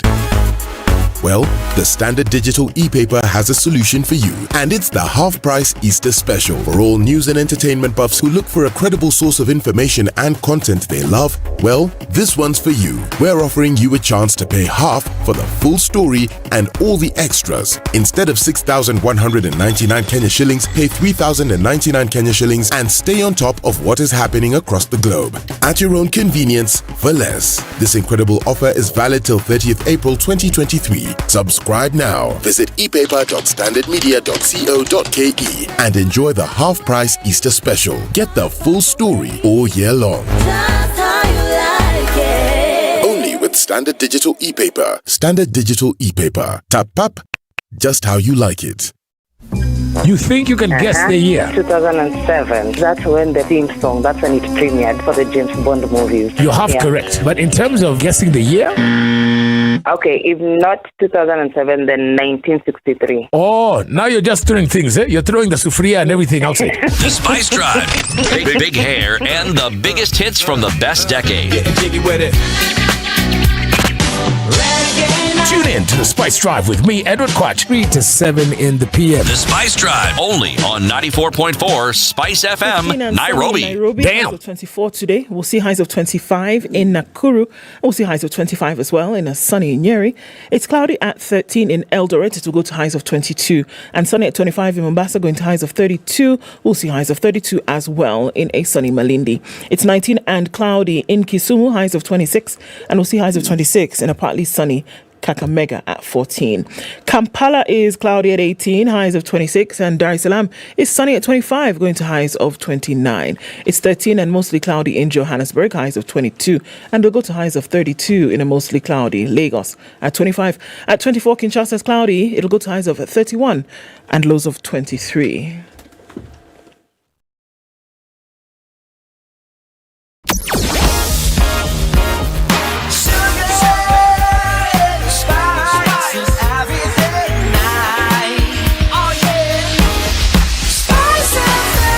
Spice up your life. All right, not having too much of an issue with traffic this morning. Just looking at a little bit as you're going onto Uhuru Highway into the city this morning. James Gishuru had some traffic. Gong Road is looking pretty good, even from that junction coming in from Gong Town. That you won't have much of an issue with. Thika Superhighway, free, clear, all the way to the Pangani Underpass, just past Surveys where you see a little bit of it. But then you get out to the CBD and you'll be A-okay. Nothing happening coming off of Kiambu Road. Limuru Road looks generally good. A little bit of traffic is coming in from United Nations Avenue, but that's going to dissipate in no time. Apart from that, it looks like a weekend on these Nairobi streets. Let's keep an eye on things and see how they open up through the morning. SpiceFM KE on Twitter. Mature, intelligent talk every morning. Spice up yourself.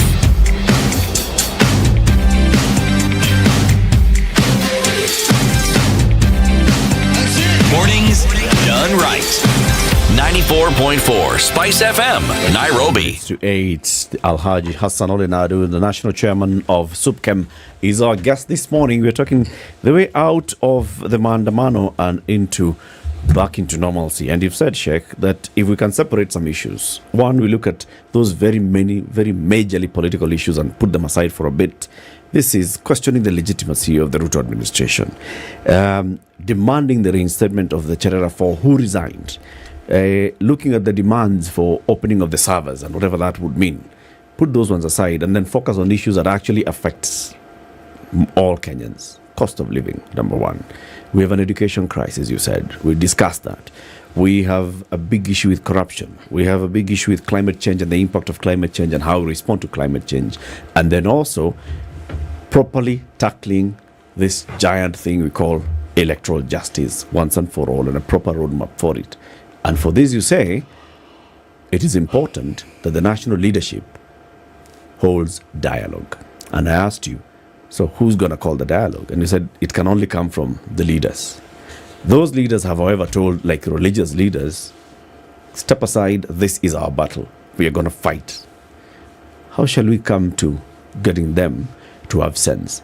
Does it sound like we are actually now being held captive by those political leaders until the moment they feel that they have battled enough on the streets, they're not going to have dialogue?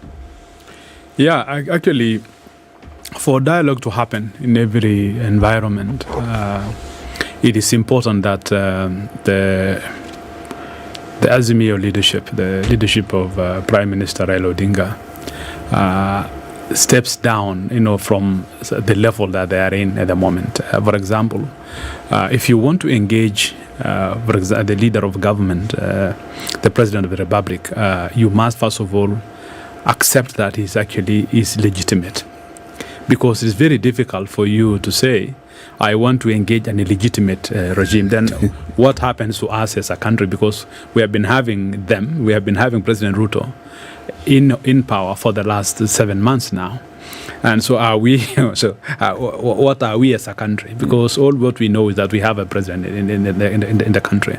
So to me, I think one of the things that can actually allow, for example, some sense of reasoning is certain hard positions that are taken. Make it very difficult for us to achieve the dialogue. So I think the first thing that Raila Odinga should do is to recognize that Kenya has a legitimately elected president. For you to become an illegitimate president, of course, IEBC have to announce you. And if you have gone to the Supreme Court have to do a pronouncement and you'll be sworn in. So the moment you have been sworn in, honestly, you become the president of the Republic of Kenya. So there is no any other way. You cannot have an illegitimate president who has passed through the processes of being the president. The second thing that is actually the Prime Minister must appreciate is that the question about the servers, for example, was an issue that was taken to the court. It was under the contestation in the Supreme Court. And the Supreme Court pronounced itself on the issue about the servers. Apart from the server, and as a Kenyan, I think one of the things we should be talking about is not even necessarily opening of the server. Who owns the server? Because to me, as an ordinary Kenyan, I know we bought the system that was hosting the elections of this country. Okay, so it is sometimes what we heard from the Supreme Court that at one point when the Supreme Court ordered the opening of the servers, the Smartmatic or that company that was whatever claimed that Smartmatic. Yes, exactly. They claimed that that will actually interfere with their copyright issues. Yeah. Then you ask yourself, then what did IBC buy? So what did we buy? What did we buy? And this is not the first time we are getting ourselves in that problem. We were there also in 2017 or 2013? Yeah, 2017. Yes, when again the time factor between Kenya and France was interestingly because in another country they were sleeping and we are busy in the Supreme Court here and we want the outcome of, we want to see what our servers, and we are being told the host is asleep. And here we have spent the whole amount of money purchasing. So what did we purchase? Can we be? So these are, to me, they are critical things that we need to look at, because the server now, the opening of the server will not serve the purpose at the moment, because it was open partially through the Supreme Court intervention. They saw what happened there. I don't know now what they have found inside. I don't even know how they got an insight to know what was there which was not found in the Supreme Court order. So, but it is not something that we can just wish it away. I think we now need to question IBC. What did they buy? They should tell Kenyans, what did we pay? Because it's not small money, it's a huge amount of money. To me, that is another area. So the last part of this is the Cherera 4. I was part of the team that were actually trying to do the shuttle diplomacy then, immediately after the fallout at Mombasa, and we tried to do all what we can. Unfortunately, we did not succeed. But of course, our voice was heard. Now, these commissioners have resigned. Yeah, and the one who did not resign, unfortunately, was finally found culpable, and then she was now suspended or removed for that from matter. office, yeah. So I think these are issues that we are under the water, if you ask me. Can we now be able to say, these ones, let us work on the way we can only solve the electoral justice. Mm-hmm. Can we be able to now to be following up what does this IBC does? Because when we engaged the former chair, Jubukati, then towards the last days of elections, just few days to elections, the IBC was struggling to have some legislations passed through Parliament. Mm-hmm. You know, because they did not. What was happening?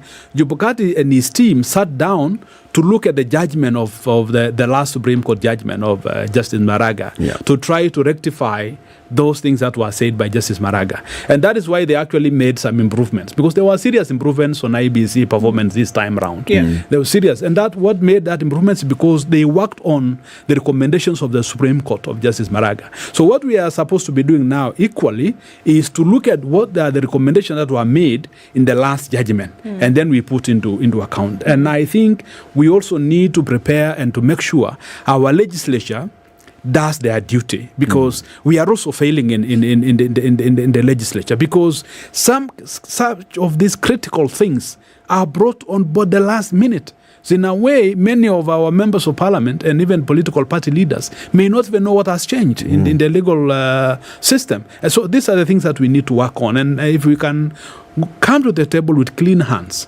we want to address concerns of Kenyan people, we can actually be able to work on a roadmap. And I think that will be able to bring some sort of reason to the table. Okay. As I hear you, the chatter from some quarters is that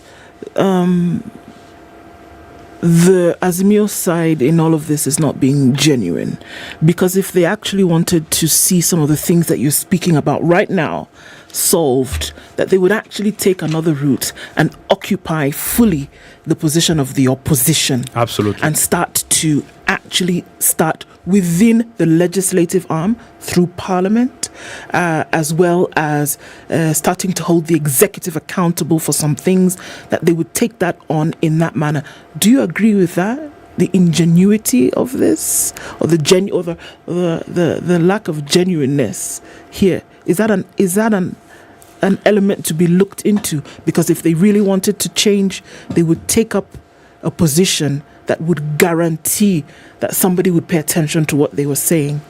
Yeah, I've said it in other places, that our problem is actually lies in how the political class have been packaging their messaging. Because those of us who have been around here in this country when this conversation started, the issues of the cost of living were not there. The issues that were being raised were the major three issues. It was about the legitimacy, it's about the servers, it's about the Cherera 4. But when the leadership of the opposition tested the ground, they realized the ground is more angry than actually being able to listen to the stories about legitimacy, the Cherera 4 and other things.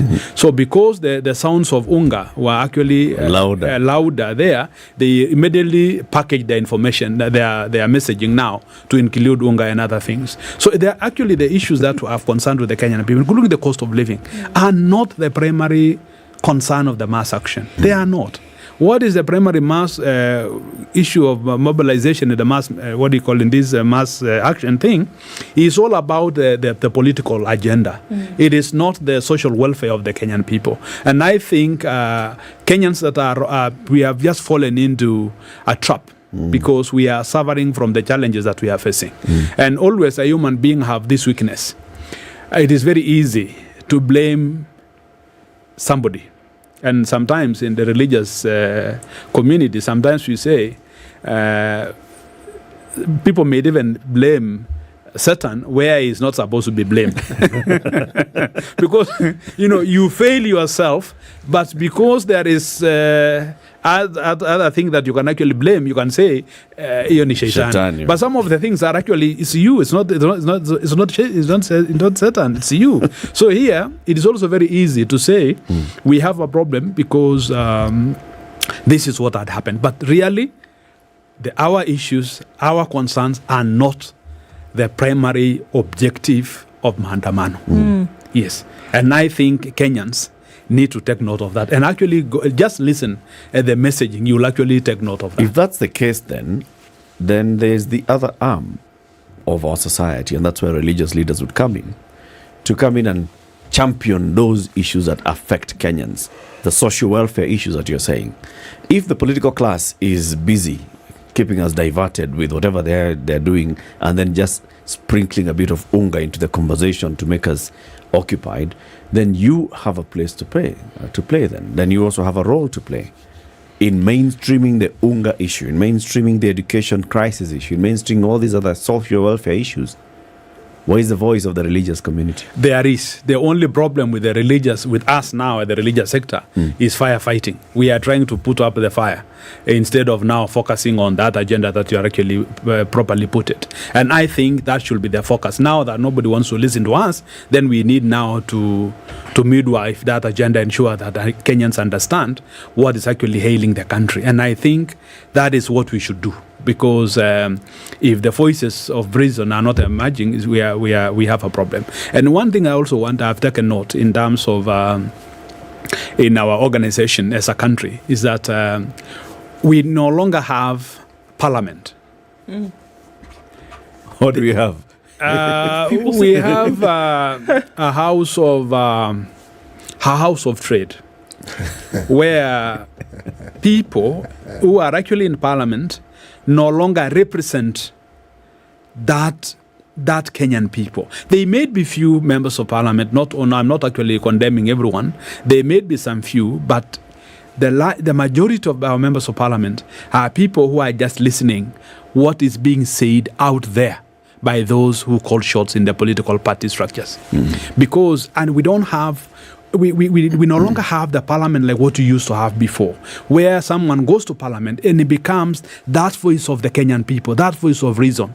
But today we have a parliament that is largely representative of the leadership of a political party. So if they are being told left, they just go left, they go right, they don't question what goes on. And you are aware that, and I'm not saying I'm agreeing with the former minister Matiang'i when he said we risk getting, wash in parliament, and to me, I want to say not necessarily wash, but people of low understanding or of people who actually have very low appreciation of the issues affecting the country, or even people who understand what is their role as parliamentarians. Because I don't think if today you are in parliament and you belong to Kenya Kwanza coalition, and then there is a very good bill that has been brought by Azimio, you have to throw it away because it has been brought by Azimio. Right. I think that's not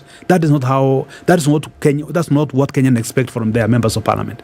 We expect members of parliament to be there for the common good of the Kenyan people, apart from their own constituencies that they represent, but they need also to be looking at the overall good of the country. If they are doing that, then, Madam, your point now comes in handy, that most of the things that we are seeing today, they could have been able to dialogue and sort it out at their level in parliament and give us the best of legislation that will guide this country. But because they are being, they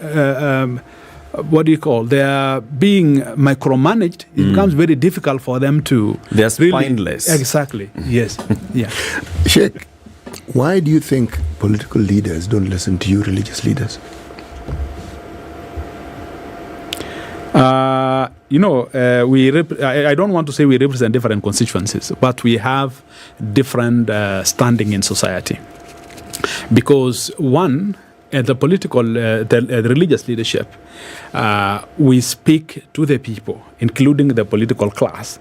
We tell them the truth and also focus on not only what is good in this world, but also in the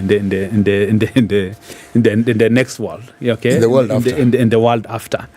But what we are seeing in the political leaders, they are just, majority of them are just really for the interests of their political parties, largely. Do you know why politicians listened to you, religious leaders, in the past?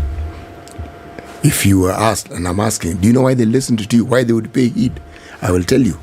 It is because they know people listened to you. Yes. The currency that politicians trade with are people. Now, somewhere along the line, it appears political leaders lost the people. And people listen more to the politicians than they listen to you, religious leaders. So it's a fight that currently you have lost.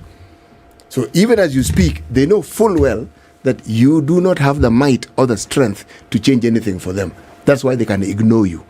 If they knew the people were with you, they would not ignore you. No. Actually, they are not ignoring us. They are just playing smart. It's playing smart. They are not telling us that we don't listen to you and whatever. They are just saying, please, gentlemen, just stay kando. They are not saying that we don't want you. Is that smart or is that ignoring? I mean, in all honesty, you know what? We Africans really respect leadership. Yes. And religious leadership, we genuinely respect. Mm-hmm. And we listen to religious leaders more than anybody else. Mm-hmm. Perhaps maybe more, maybe our parents. But religious leaders are listened to. We are in a situation where I'm saying they're not being listened to. Because of the dialogue issue? Because we listen more to the politicians than we listen to you. Why? Do they hear the politicians more than they hear the religious leaders? And when I say hear, is it because that is the noise that's being made? Is that a question to say that? How often is the voice of a religious leader heard in this country? Mm-hmm. So much so that when something like this happens and any of our religious leaders would come up and speak today, this is a voice that you've been hearing on a regular basis. So when they speak, you're likely to listen. Are we saying then that the religious leader's voice has been drowned out by that of the politician? And so even when there is an issue of conflict like there is today, and when we do hear the voice of the religious leader, because it's something that sounds foreign all of a sudden, that you're not likely to hear it. Yeah, let me admit one thing, that that small kind of, I want to call it small because it's actually not big as such. One of the things that the religious leaders are currently facing is that some of us have taken sides. They have actually identified themselves with certain positions, and by that you actually deny yourself the respect from the other group, because you are expected to be someone who is actually reasoning in the middle, not in standing in one other side. So we are in a dilemma that when you are talking on this side of the coin, then the other person is on the other side responding to you, not necessarily the political leaders. And the political leaders are very smart. For them to undermine that legitimacy of the religious leadership, they equally mobilize other religious leaders so that they can actually be able to counter the other. So what happens? Finally, you may find religious leaders being divided and throwing stones from different sides, and that is now the place where we are actually putting our authority into question, because when you have that, then you'll actually be able to you are shy, because how do you respond to this side? For example, in every Sunday in this country, the president is in a church, and when he's speaking with the religious leaders behind him. The prime minister will also find another church. He will also go to the church with his troops and do exactly the same. What happens with whatever. So, and you can imagine, if you look at check on the pattern on the churches the leaders visit. Yeah. If you look at the pattern, you'll get something. Well, I don't want to say that now. Don't worry, we'll do that for you. Yeah. You don't want to say the obvious. Yeah. You'll check the pattern and you'll realize, okay, this is that. And that is where we have a problem. So when the few of us at the center now come and say, gentlemen, can we call this house to order? Now, it becomes very difficult, because you have your colleagues on the other side and you have your colleagues on the other side. So now, who are you? Can you now stand aside, kidogo, and you we chat our way out? That is the challenge. Yeah. How do we get back to that moment when religious leaders even had an ufungamano? Where we had yes, there's a opposition, politicians, there's a civil society, and there's religious leaders. It was distinct. It wasn't religious leaders in civil society or religious leaders in opposition politics. It was religious leaders, there's civil society on one side, there's political parties on the other side. How do we get back to that? We are there. We are actually on the road towards that direction, because we have also noted what I've just shared with you, the challenges that are actually emerging, and who stands for Kenya. We have, when the President Kibaki came into leadership, he tapped seriously into the civil society, and he almost crippled the civil society because he took the best brains from the civil society. And you know, our civil society relies largely in the donor funding. So when we have those brains shifting to government and now taking the expertise they have and the networks they have, what happened with that Kibaki administration? Most of the donor funding actually went to government, making drying up the sources to the civil society. So somehow civil society was crippled. Now we only remained with the church, not the church, actually religious sector, because religious sector have their own funding mechanisms locally, so they are always there. They are there to whatever. But so what we need to do now, after the much celebrated Fungamano initiative that led to many successes in this country, we somehow relaxed, because to us, after the promulgation of the 2010 constitution, we thought everything else are actually now we institutions have, were in place. Exactly, because we have gotten so many institutions and kind of stuff. But now we are realizing, irrespective, despite that we have these institutions in place, but we are just like we have none in the country, because the systems that get these people into the leadership of these institutions are the same system. So you have a scenario where you have institutions, but they are not really functioning. And in fact, before elections, there was this survey that was done by the University of Nairobi, checking on the credibility, who does Kenyans trust. And actually, number one was the religious leadership that Kenyans trust, and then the media. So I'm sure there was also another survey immediately after elections. We came down a little bit. We lost some 10 points. We dropped some I think about 10 of them. Then when people were trying to ask why have we dropped, then what I've just shared with you came out. That, we have realized. Took sides. We have taken sides and kind of stuff. So that trust have come down. So we are still up there. Sheikh, thank you very much for joining us. Our challenge to you as chairman of SUPKEM, go and talk to the chairman of the Kenya Catholic Bishops, talk to the General Secretary of NCCK, talk to the leadership of the Hindu and all the others. You owe this country a duty. Absolutely. They are hearing. And we need to get you back to that level. Thank you. Alhaji Hassan Olenado is the National Chairman of the Supreme Council of Kenya Muslims. He's been our guest this morning. Keep it here for more. Good morning, 8 a.m.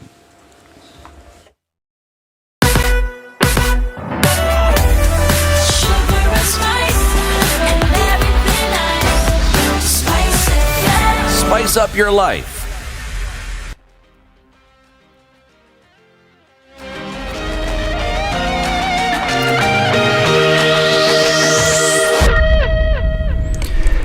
Good morning, this is Newswire. I'm Dennis Aseto. Azimio leader Raila Odinga has once again insisted that today's protests are still on. In a Facebook post this morning, Odinga has informed his supporters that the protests will continue as scheduled, asking them to be part of it, and I quote, "Maandamano Mondays and Thursdays remain on as scheduled. Let's good work," end of quote. This as security has been tightened in various areas of the city, with police from various units seen patrolling. A spot check shows that police have already set up roadblocks in various roads. It should be noted that the police banned today's protest, despite Azimio saying that it submitted 2 notices. Now, Kenya Railways has suspended all its operations ahead of today's anti-government protest. The Kenya Railways management attributed the decision to unavoidable circumstances. However, the train operator said that all Madaraka Express link trains between the Nairobi Central Station and the Nairobi terminus will, however, run as scheduled. The move comes as Azimio supporters take to the streets to protest over a number of issues, including high cost of living and electoral reforms.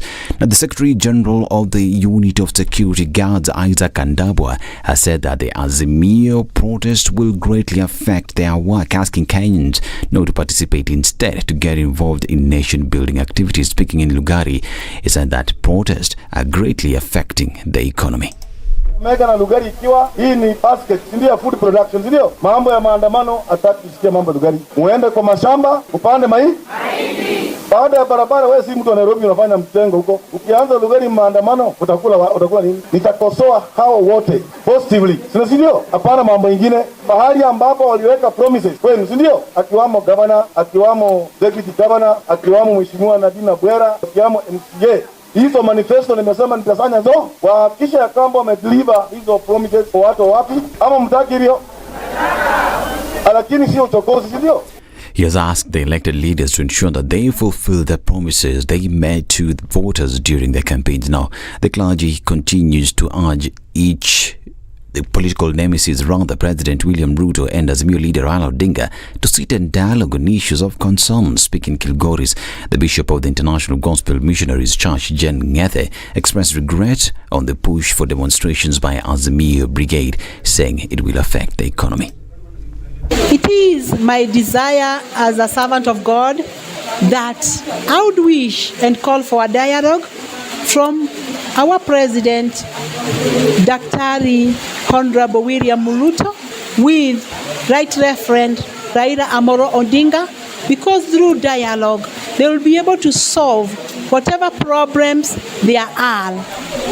For dialogue is very important. Now, Kenya has the great opportunity to benefit from the diplomatic relationship between Kenya and Germany. Kenyan ambassador to Germany, Tom Omolo, says Kenya's growth in its democracy and as a leader in the region is attractive to the German government. According to Omolo, among the sectors expected to be highlighted in the talks between President William Ruto and his host Frank Walter is the removal of trade barriers to increase the level of business between the two countries. There will be talks about employment opportunities for Kenyans, cooperation in the education sector, technology and even agriculture.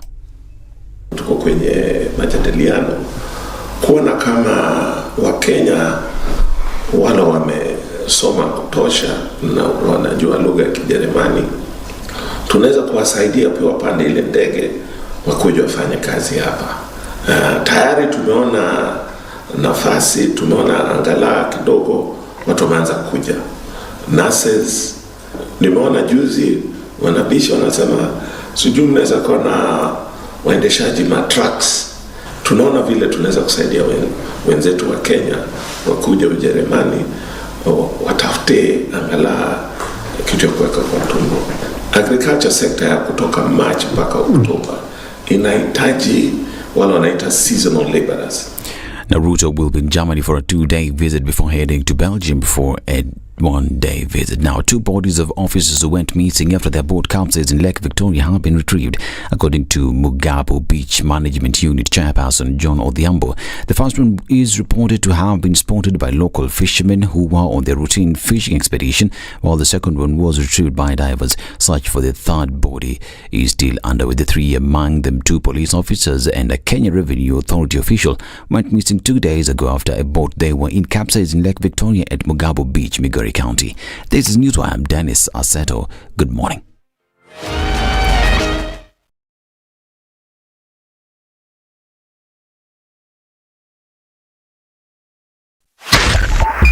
.5 Spice FM, Kisumu. Okay, at a few minutes after 8 o'clock, traffic in the city is not too bad. We're not going to have a traffic situation today. Well, at least in terms of vehicles on the road. We're not seeing much coming out of Westlands. Coming off of the Thika Superhighway, traffic has not been a problem all morning. Just past Survey going towards Muthaiga Square and then to the Pangani Underpass is where we see a little bit of it. We're also seeing some traffic on James Gishuru trying to get over that drift towards Waiaki Way. Coming off the Thika Superhighway otherwise, coming off of Kiambu Road and in other parts such as Limuru Road, not much of an issue at all. But we'll still keep an eye on things. Tell us what might be going on where you are. And we know there's a bit of rumbling that has already begun. We'll see as we go along. Let's talk on SpiceFM, KE on Twitter.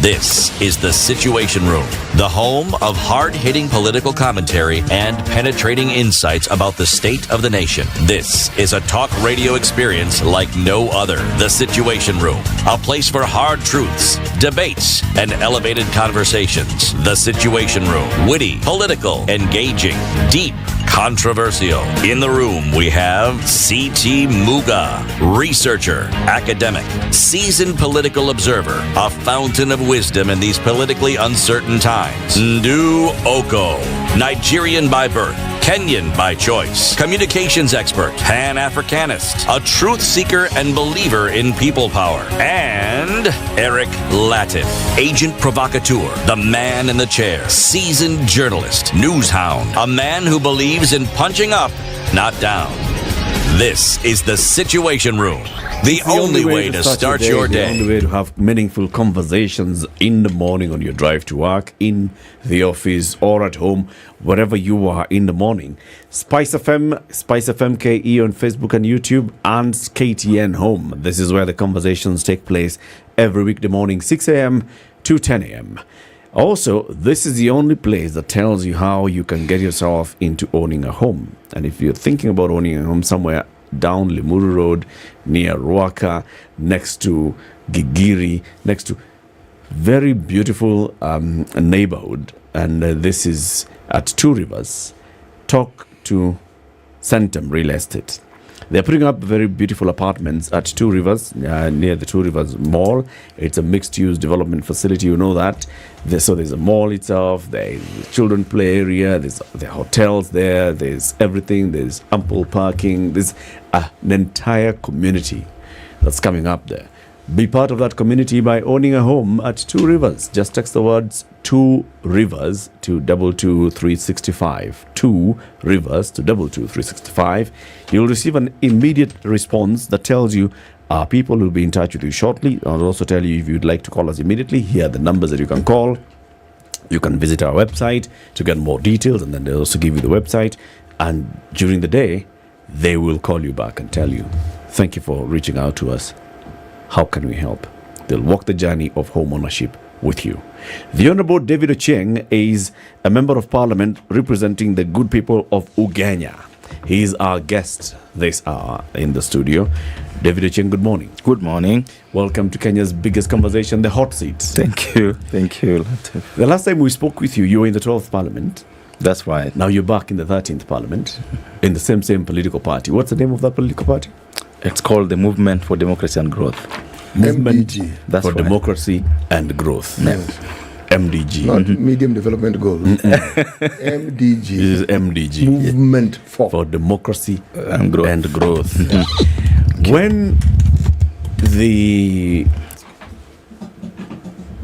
When William Ruto was declared winner and he was then declared president-elect, there were political parties such as yours that actually already started conversations with him even before he was sworn in as president.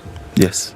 And MDG was one of those, that said, we are going to work with the Kenya Kwanza administration. Yes. We are going to support you in the move that you're making. Yes. Did you actually sign a post-coalition agreement? Yes, we did. Yeah. Yeah, we did sign a post-elections agreement with Kenya Kwanza. Mm-hmm.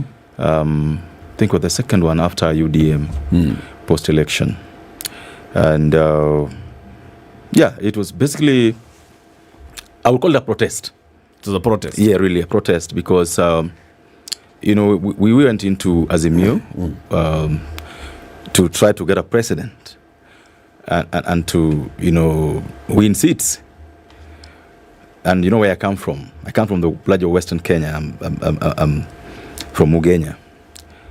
But as soon as the campaign started, we were branded to be what the other Azimio guys called Madoa-doa.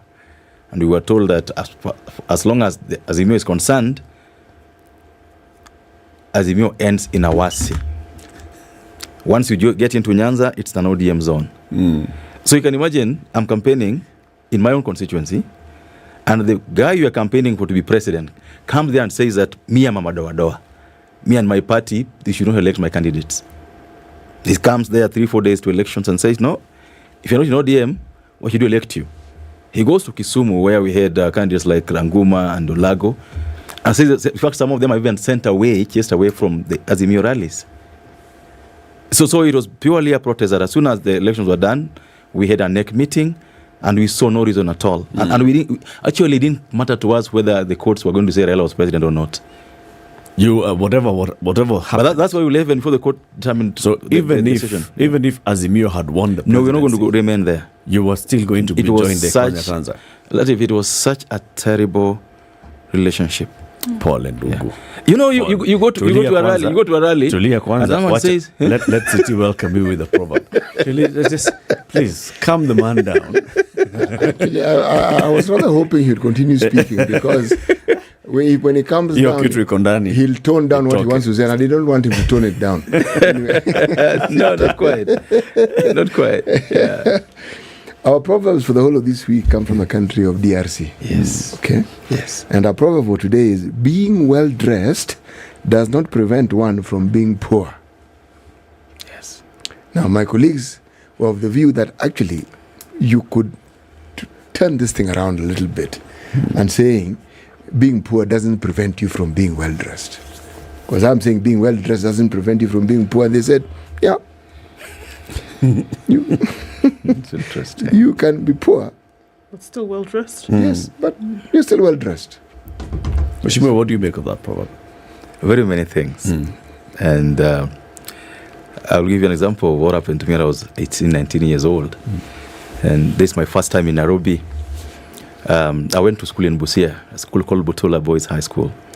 It's a very well-known school. And in that year, I was the best in my class, and I think second best in the district or best in the district. The MP then was a gentleman called Masahalia Ekoyada. He was minister. Was he minister for finance? For energy. For energy at that point. He was finance, then went to energy. Yes. So then he asked that he asked that boy to be brought to his office in Nairobi. So I come to Nairobi, and I'm there with my, I don't know if you remember those days, Latif. I think you should remember. There were those Savco jeans and trousers called Van Basten. So I'm there with my Savco jeans and got into Nyayo house in the morning. The jeans were new. I don't think they were. They were a bit worn out. Yes. Actually, they were hand down from my brother. Okay. And this T-shirt. So I'm down there and I'm saying I'm going to see the minister. And this watchman looks at me and says, "Which minister?" This is Nyayo house. Yes. And I'm such. This is actually my first week in Nairobi, ever. So I stayed down there for like 4 hours. And you didn't have a cell phone to call the minister? I don't think cell phone is really. And even if there were, I wouldn't have owned one. That was my point. So later then I see someone I know and tell him that I'm here because I was to see the minister. So later I went. Later they allowed me to go upstairs to see him. And he said, and the guy used to speak very good English. Masahale. He's still alive actually. I get to see him in Lavington once in a while. He says, "I'm told you have been blocked since morning. What is the problem?" Told him I don't know the problem. He told me this is the problem, the way you are dressed. You can't be allowed in like this, even if you are sharp and whatever it is. And he gave me 2,000 shillings and told me, pass by Gikomba and buy a suit. Buy yourself a shirt, a nice shirt, and a trouser and a jacket. Next time you come to any office, put on nice shoes, dress nicely. The watchman will allow you in. Okay? It's a joke with the governor for Siaya, Orengo, that the days you are brokest is the days you wear your best suit. It covers so many things, so I relate.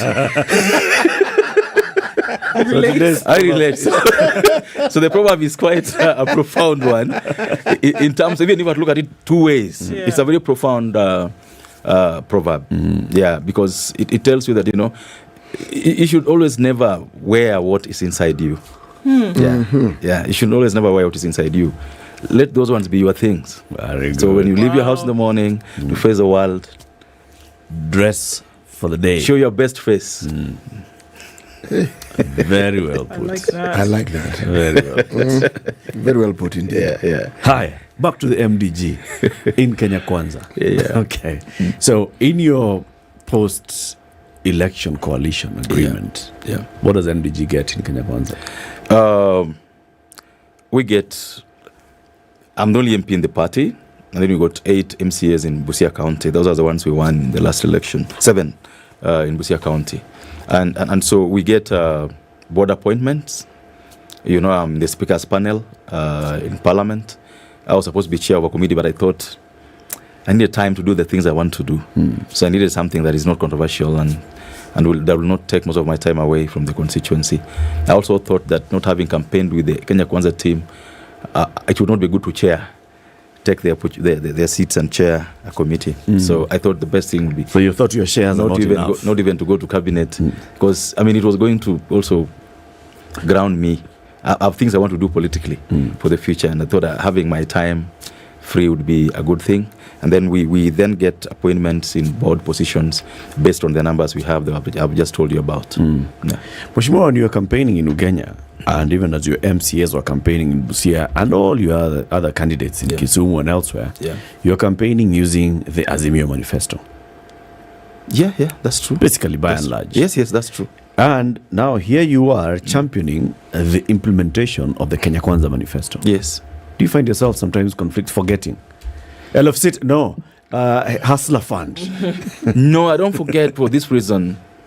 I've been around for a while, Latif, and I can tell you that in terms of the solutions that we need as a country, things that will change this country, all the political sides are agreed, really. There are very minute nuances about the difference between these manifestos. It's always very minute. Yeah, because the issues that face our people are common. And when we are campaigning, if you listen to either sides, the only difference is the decibels with which these things are said and the emotions with which they are said. But in terms of what needs to be done and how these things need to be done, we largely agreed. And so, whereas one side wanted to have these 6,000 shillings given to in quotes hustlers, because these guys that are being targeted by the 6,000 are indeed the hustlers, if you're to use that hustler word in the larger sense of the word. And so it's always difficult. And that's why, without grasping aspersions, in Kenya, politicians move positions willy-nilly.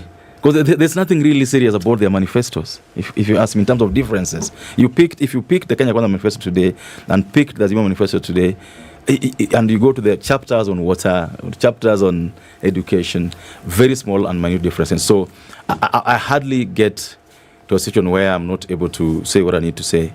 Or the only times when I would probably have a slip of the tongue would be the names of the two. Sometimes I will call President Raila instead of William Ruto. But in terms of the issues, so based on in terms of the issues, I think the issues are the same. Many would argue that maybe it's the same fella who wrote the manifesto, even. But I'm not sure about that. Okay, so let's. In terms of the issues, did it matter then who delivered it, sitting at the helm? No, because many would say, how if it did matter, how would it be so easy for you to stand up and believing in an individual to deliver it as a member of a party? Because we know, and anybody can try to argue, but we know that in Kenya today, the practice of political parties is not vested in an ideology, it's vested in the character of the person who leads the party. That's we know true. that, cannot be argued. That's true. So one who follows a party or one who follows a coalition today, more or less is following the leader. That's fine. How is it then easy to move everything, the whole kit and caboodle, from one to another? It would only mean then that it doesn't matter who delivers this thing, so long as there's somebody at the helm, that's all you need. Ours was purely a protest. And I can't say that more. Because let me give an example. In 2017, I ran in my party. And, again, I had the same problem. I won the election 2017. The ODM guys came and forced the turning officer to announce somebody else. And I walked away. I went to court. The High Court said, go back to the elections. The Court of Appeal said, go back. Supreme Court said, go back. And then I went back to the people. And for the first time since independence, and Muga can confirm this to you, a party that is not associated with an Odinga won a by-election in Nyanza. For the first time since independence. When I came back to Parliament, I didn't join Jubilee. Even when they used to send 20, 30 MPs to come and abuse me every day for 8 weeks in the campaigns. When I came back to Parliament, I walked right to the NASA side. Even after they did all the things they did to me. Walked to the NASA side. And by the way, up to the time I left Parliament in August 2022, I've never, in the 2 terms I was in Parliament, voted with the Jubilee, whether it was TNA at that time or URP. I'd never for a single time voted with them. Not once in my lifetime. Why? Because I belonged to the other side. I belonged to initially CORD, then later, in 2017, I didn't affiliate with any side. It was MDG. But when I came to Parliament, I affiliated with myself with the NASA, which were not in government. But strangely, 8 months later, when Uhuru and Ruto disagreed and Ruto were being purged, from nowhere, ODM says that the Chieng's position in health committee is being held because of our magnanimity, and therefore he has to be moved. When Akina Chungwa and the rest were being removed, without provocation, without reason. In fact, I was shocked because I didn't belong to their coalition, but I was caucusing with them, voting with them on every matter, every motion bill. Why do you think that was so? Why do you think you were removed? Because clearly, some people agitated for you to be removed. Of course, the reason was simple, that you have to be painted with a broad brush that was being used to paint the other side that was disturbing, in quotes, disturbing Uhuru. And so paint him as a Ruto guy from the word go, because so that when you go back to elections, his party cannot grow. It was that simple. Mheshimiwa, how many terms have you been in Parliament? This is my 3rd term. Okay. Before you, are there any MPs in Uganda who have had 3 terms in the history of Uganda? Yes. Who? Maybe not consecutively, but even mine is not consecutive. Yes. Yeah. But how many? Orengo did. Ondiek did. Yeah. Uganda generally has about this. 2 people. We've had 5 members since of Parliament 1983. So far. Our first member of Parliament was called Odero Sar. Odero Sar was there, I think, for a term. Yes, he was. Then there was a gentleman called Matthew Ogutu. Yes. Who was there for, I think, 2 terms. It was 2 terms. Yeah. Then Orengo intermittently, 3. Then Ondiek also intermittently, 3. Yes. And then now myself. Precisely. Yeah. Now, but all these people, how many of them were affiliated to a party that Raila Odinga was in? The older ones don't count. I'm talking about the even the recent ones. Raila Odinga era. Even in the Raila Odinga era. So we're talking about from what, 1988 or 92? No, the Raila Odinga era didn't actually begin in those times that we speak of, not in the 80s. No, Raila Odinga era is 97. 97. 97 yes. upwards. Yes. And 97 upward, this is what happened. 97, in 97, Orengo came back to Parliament. Yes. In a party called Ford Kenya. Yep. Yes. When that year, the larger Nyanza was swept by a party called NDP. Yep. Then now in 02, Orengo then decided, in fact, I was at the university at that time, and the word he used to come to the university, I was in Moi, and he told us that yes, Kenya needs change, but I don't think Kibaki is the change Kenya needs. And so he jumped off and ran for president in a party called SDP.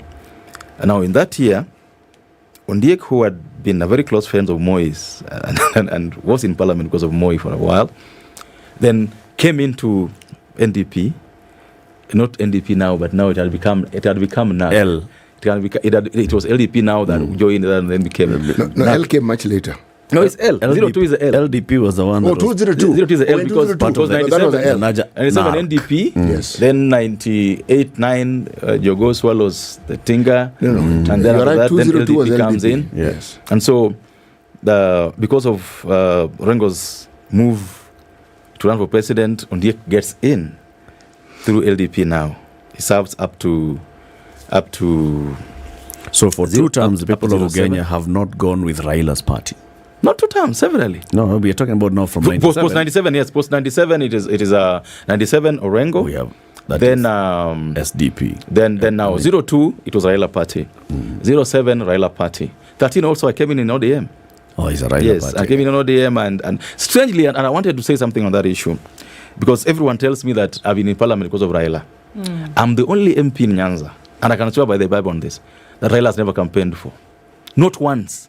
He's never carried my hand anywhere in this world. Neither did you go to kiss the ring. And asked anybody to vote for me. No. Never. And so when people say... Did you seek his blessing? Like Ndu is asking. I didn't think I needed to. And I've never sought his blessing for any elections. Because in 02, as a young man, I was 20. in 2013, when I started campaigning, I was 29 years old, 28, and I feared that if I went to him, he would say, "You're a young man, wait, serikali ni kubwa, utapewa vitu." So I decided that I don't want to get involved with his things.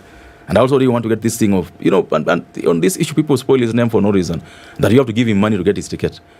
In 2013, I never did. Of course, the issue is that I had to go to court. I had to go through a very long process. I almost actually died in the primaries. And that's why after I won, I swore on my life that I will never run in that party. Come rain, come shine. I would rather leave politics. And that's why I started my party just immediately after that election. Sure. There's somewhere I'm going with my question. Go ahead. You see, the people of Ugenya seem to agree with you.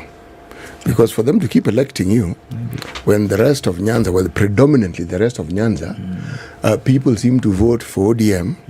Shakil Shabir seems to have achieved the same thing. Yes. But the point I'm making is, what is it that you feel resonates the people of Ugenya that makes them elect you time and time again, when for the presidency, they know they're going to vote for Raila? I'm sure someone else would have this answer on why I get elected, but I think I've been able to respond to some of the needs of my constituents. I've been able to be honest with them. If you walked into Kenya today and asked them, what did Ochieng promise in the election? They'll tell you. Because I'm very honest with them. I tell them, for these 4 years or 5 years, I want to ensure that this and this is done, this and this is done, this and this is done. Now, my success also has to be attributed to the fact that the people that I took over from had not done so much in the constituency. And so I was starting from almost You had a blank slate, so to speak. Yes. And then number two is that Match House, I would say they're not done so much also. But like, for example, Rengo didn't have CDF for long. He only had CDF for one term. Ondiek also had CDF only for one term. And so there's only so much they could achieve, because that time the CDF also was quite little. But there are also investment I've done in the constituency with personal resources, things that I believe in, that I go out for. Like, it will surprise you, people think that I use CDF, but every year I spend 12 million shillings personal money. I go to Kenya Seed, get seed for my country, because I realize that for them to have a good life, the first thing is to have food. So every year when I can, I will go to Kitale, get seeds, bring to them. I will try to get, if government gives fertilizers, the one that is subsidized, I will make sure that I go there, get it for them. I liberalize the way I give bursaries, so everybody who applies gets. And unless there's a reason why we think you really must not get, I got a very strong scholarship program that ensure that every person in Ugenya who was a child called or asked to join a national school has to go there for the 4 years. We pay it for you. I think Ugenya probably is the only constituency now that has 5 colleges built in the last 8 years or 10. Because I believe that for this country, I believe that we needed to invest in tertiary institutions, tertiary education.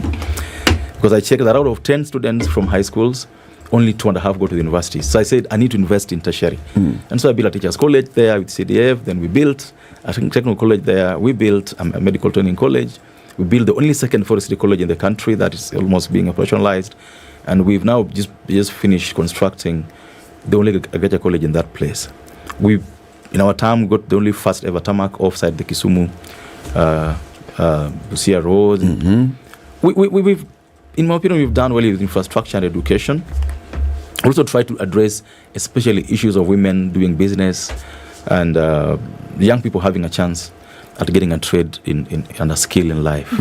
This has been our focus, and I think they also know that I'm honest with them. Where things can happen, I tell you this will happen. Where things can't happen, you tell them as it is. Yes, I got a small temper, which they also know about. Sometimes I get agitated if you don't understand me, or you know. So basically, they know who David Ochieng is. Yes, you can blow a fuse just like that. Yes, they know who David Ochieng is. And they've accepted. Yes, saa zingine kunaharibika. So I'll attribute it to the fact that I've been honest to my constituents. They know what I stand for. They also know that I'm a hard-headed person. So. Edgar, we go on a break. Time for that break. It's a minute mid break. Tell him why. As you just said that, it just actually rang in my head that, Minute Maid, I think he would be actually a great contender for Minute Maid, because, at that moment when things are about to bust, Take a Minute Maid break. Perfect. See? And then it's across flavors: apple, mango, orange, pulpy, orange, tropical. And you say, okay, get a glass of this thing. Breathe in. Cool your temper. Be all right. Take a Minute Maid break. Then you can get back to it. Perfect. Thanks. 29 to 9. David Ochieng is the MP for Ugenya constituency. He's in Parliament through the Movement for Democracy and Growth Party. And that party, soon after the elections, crossed over from Azimio and assigned a post-election coalition agreement with Kenya Kwanza. Now, he's here to tell us why Kenyans need to give Ruto and his administration time to deliver. That's what we'll be asking him when he comes back out of this. Good morning. This is the Situation Room, the only way to start your day. Are you looking for your dream home or the perfect plot of land to build on? Look no further than Digger Real Estate, the e-commerce site for all your real estate needs. From cozy apartments to sprawling estates, we have a wide selection of houses for rent and for sale. And if you're looking to build from scratch, we have prime plots of land available for purchase. Don't settle for anything less than your ideal home. Head to realestate.digger.co.ke today to start your search. Digger Real Estate, where your dream home becomes a reality. Can you dig it? I have a brother. He was a pilot. He was laid off. He came to a policeman. He messed up. He went from a pilot to a policeman. Exactly. He stole a jet. Yeah. In fact, you should be lucky he was not court-martialed. The Spice Drive. Big hair and the biggest hits from the best decade.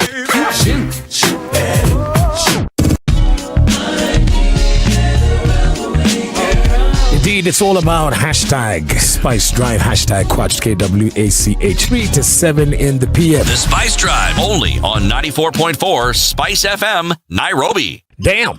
All right, we're looking at cloudy conditions in Nairobi this morning. A bit of sun peeking through later. It's currently 19. We'll see highs of 24.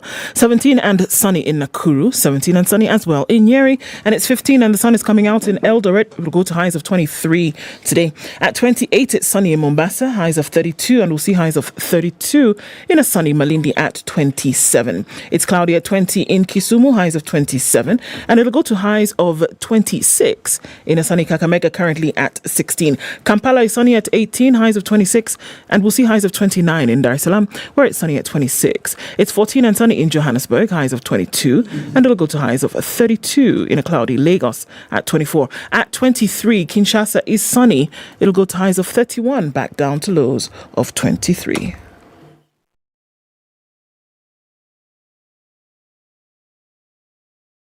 Mature, intelligent talk every morning. Done right. 94.4 Spice FM, Nairobi. All right, the situation with traffic is that there is none. Not really this morning, at least. We're looking at coming in from the Thika Superhighway, coming out of Westlands, off Limuru Road, Kiambu Road. Wherever you look this morning, really, Langata Road is going to take you into the city real quick, as well as coming off of Jogo Road. Now, Jogo Road, no traffic. It's fantastic. Landis Road and into the city via the Kamkunji roundabout, nothing happening. On Mombasa Road, you're going to get into the city also via Uhuru Highway without much of an issue at all. So, no thing. But let's see how it unfolds through the morning. Spice FM KE on Twitter.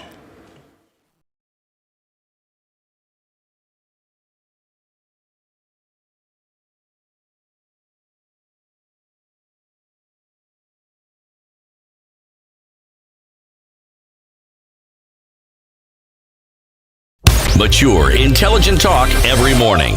Spice up yourself.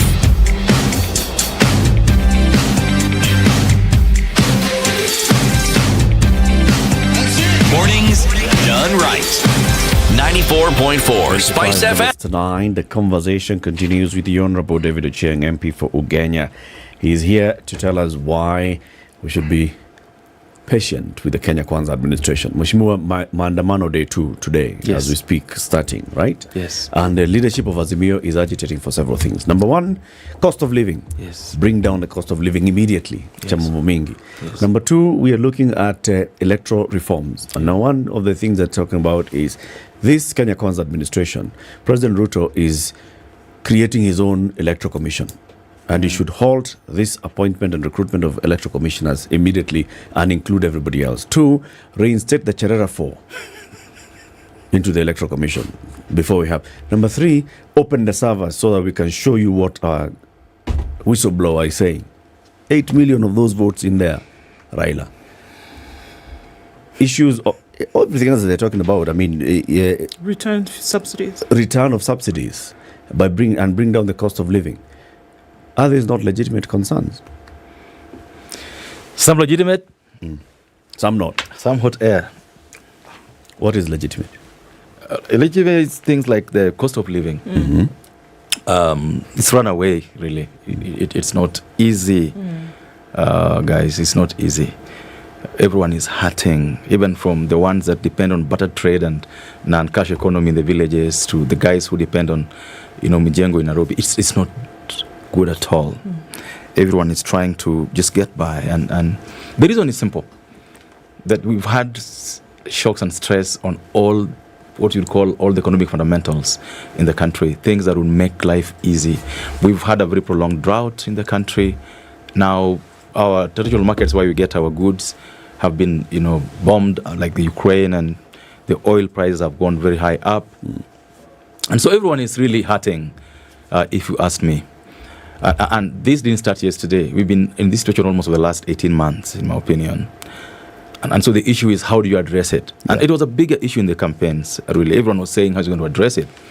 And I would ask you to check, for example, when Bill Clinton became president, I think in 93, when Obama took over in 07, 08, and generally how economies that are service-based have performed in this situation. Reforms are good. Reforms have to be made. Interventions have to be made to make sure that cost of living goes down. But those interventions, when taken, like in this situation, we are talking about trying to invest in agriculture to make food cheaper. You're giving people seed, you're giving people fertilizer, you are addressing the water shortages in area where we could do agriculture and all that. You're trying to consolidate the economy by putting together austerity measures. I think the president and his team, in my opinion, have tried very much to be modest about what they're doing. They're not shouting about what they're doing, but I think they're doing a lot. But the result of this that is being done will not be felt immediately. It takes a while. It will take, for me, in my estimation, by the way, people talk about 6 months. It will take another 18 months before we get back to where we can say we can get by. And so, addressing the cost of living, and just to go back to, I was in Azimio, we also had our own issues about the cost of living. So we all believed, both sides believed that the cost of living had gone to be addressed. The only issue was, how are these going to be addressed? One side was saying we'll send 6,000 shillings to the indigents. The other side was saying, no, we just need to get guys proper agriculture inputs and get us going by and try to create jobs. And I believe that the one that is most sustainable is by getting guys back to work, getting guys back to their farms. And that's why 2-3 days ago I said that if your issue is the cost of living, and the biggest chunk of the cost of living is cost of food, and it's raining, and you accept that one of the reasons why you don't have food is the prolonged drought, it's raining, tell your guys to go back to the farms. Tell your guys, and this is why I fault my former party leader, that he's got a very strong voice, let me tell you. A voice that can shut down the town. His voice can shut down the country. And I believe if that voice was used to tell Kenyans, and especially supporters, to go back to their farms and do this so that they get food, we'll get better. Mheshimiwa. So I believe that is an issue that has to be addressed. I believe the president of the current government is addressing it. It may not be in the faster way that people needed to have been addressed. And I see it in the budget committee now. Yes. And I've seen the figures, the kind of money we are paying for some of the maize subsidy. 8 billion paid over a period of 6-7 months. But no one saw the maize. If anyone saw it, was supermarket had maize for one hour, then it's gone. It's closed. It's like happy hour, guys. After 1 hour, 2 hours, it's gone. And that would be in city centers. What about the villages? How did it work? So that's why he said, no, put this money in production. So do you think then, based on what you're saying now, that, look, you said a number of things then that are elements for a particular recipe. Raila Odinga having the kind of voice, the potency of his voice in this country. Number two, then, certain elements that were needed for some kind of development to happen, then now are available, isn't it? Do you think then that the mass action or the decision that he's taken, together with other members, because we think it's just him, but no, I mean, look, there are people who are surrounding him, right? Do you think that this is misguided? No, it's a political protest. It isn't a demonstration as such. It's what he's done is to take our problems that we all face genuinely to push for his political cause, and that's where the problem is. So is he being disingenuous? Definitely, because I mean these are issues that even if he was president, he would face. He would have to contend with. The issues that Kenya faces today, even if he was president, he would have to contend with them. My issue is that this, unless you're looking for revolution for the wrong reason, you basically are blackmailing the country that everyone is hurting, and so take this anger, channel it elsewhere, not to the places where you should be channeling it to. For me, that's the problem we have. I have no issue with picketing. I have no issue with demonstrations at all. But let this be done for the right reasons. But since when have political reasons been anything other than political reasons for doing things? When is it that economic hardships in a political arena, when has it not been used for political gain? I mean, if the ammunition that you need to further your cause presents itself, why should you not use it? No, I agree. That's what I'm saying. I mean, that's what I'm saying. I have no issue with the demonstrations per se. But the issue that they want to be addressed, even him, if he was in that seat, he would face the same problem. Indeed. And so I thought that this is a time we could reason together and say, what is the best thing for us to do to get ourselves out of this situation? Because, Muga, I don't see him achieving the ends that he intends to achieve with these demonstrations. What do you think he wants to achieve? He wants to destabilize the country, cause a revolution, probably get to the presidency that he didn't get. Yeah? So he wants to destabilize the country. So that he becomes president, hopefully. When this guy is toppled, he hopes he can be president. Toppled how? That's the question that we keep asking. Because he says open the server. Which server? Before the elections, Latif, Mr. told us there'll be only one server that everyone will access. All of us will access the server. Everybody will access the server. But for example, as a new party leader, he had this advantage that he could not just only access the server, but he had people in this government who could access the server and even interfere with the server. For him? Yes. But he believed that he was going to be announced president anyhow, whatever happens. And so, and allow me to say this, guys, that there were results being beamed real time. But most media houses were not beaming those results the way they were being beamed from bombers. Some of them were tweaking the numbers, tweaking with the ways they were being beamed. And that's why we had CNN and the other guys calling the elections. But locally, we didn't have any station calling the elections, even when the results were clear. Actually, everyone had access to the servers. Everyone had access to the results. All of us had access to results because the results I was now announced with for MP and for governors, all this, were being put in the same portal. Mheshimiwa, yes, sir. You know, we in the media were beaming those results. You are saying it as though we were not. We did. And at some point, we say we couldn't. We raised the issues ourselves because it was continuous. Then it stopped and we asked, what has happened? We were told that it was stopped because the results were being beamed in a skewed manner. The reason why I brought this in, because I want to move away from this discussion of the server for a simple reason. Yes. Depending on the... Where you belong, yes. Yeah, you're right. It's a no-brainer, really. It's a no debate. It's a no-win as such. It's a no debate, I agree. There is a simple matter here of being in power and being responsible for that position that you are in, and ensuring that whatever you do is presented in a way that the people you represent feel they're being represented. That's true. So the question is this Kenya Kwanza government, are they able to do everything within their power to communicate that they are actually representing the people as they ought to?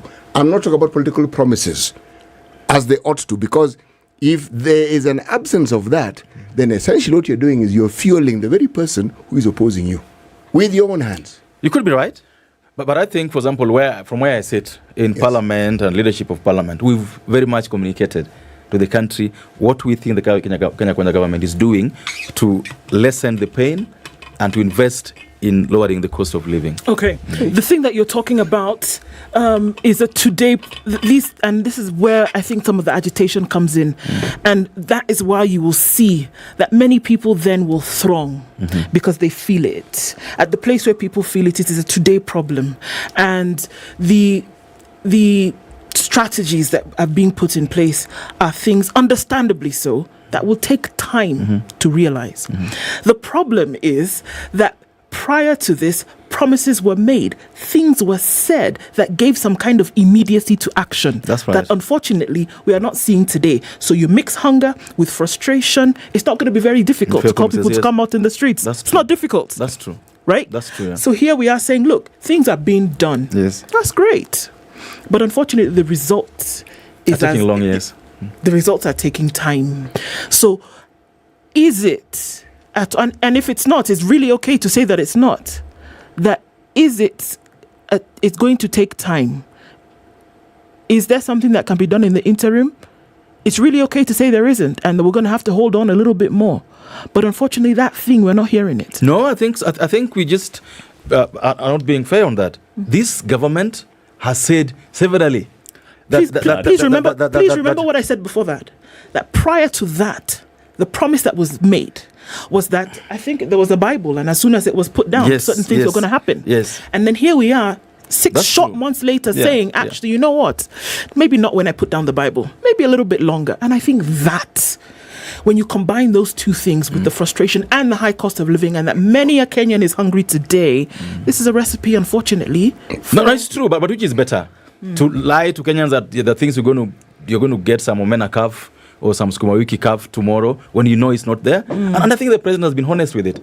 His ministers have been honest that we are in a dire... What exactly have they been honest? They have said that we're in a dire situation. We are taking these measures. They will take a while to bring anything to fruition that will make us feel better. They have said we are in serious economic situations, and therefore the things we promise will take a while to come to pass. Mheshimiwa, you see where this becomes a bit of a problem. Yes. Is when you say that and you also add and say, folks, given the difficult situation we find ourselves in, we're all going to have to sacrifice. It's called belt tightening. That's true. Then we move to the realm of optics.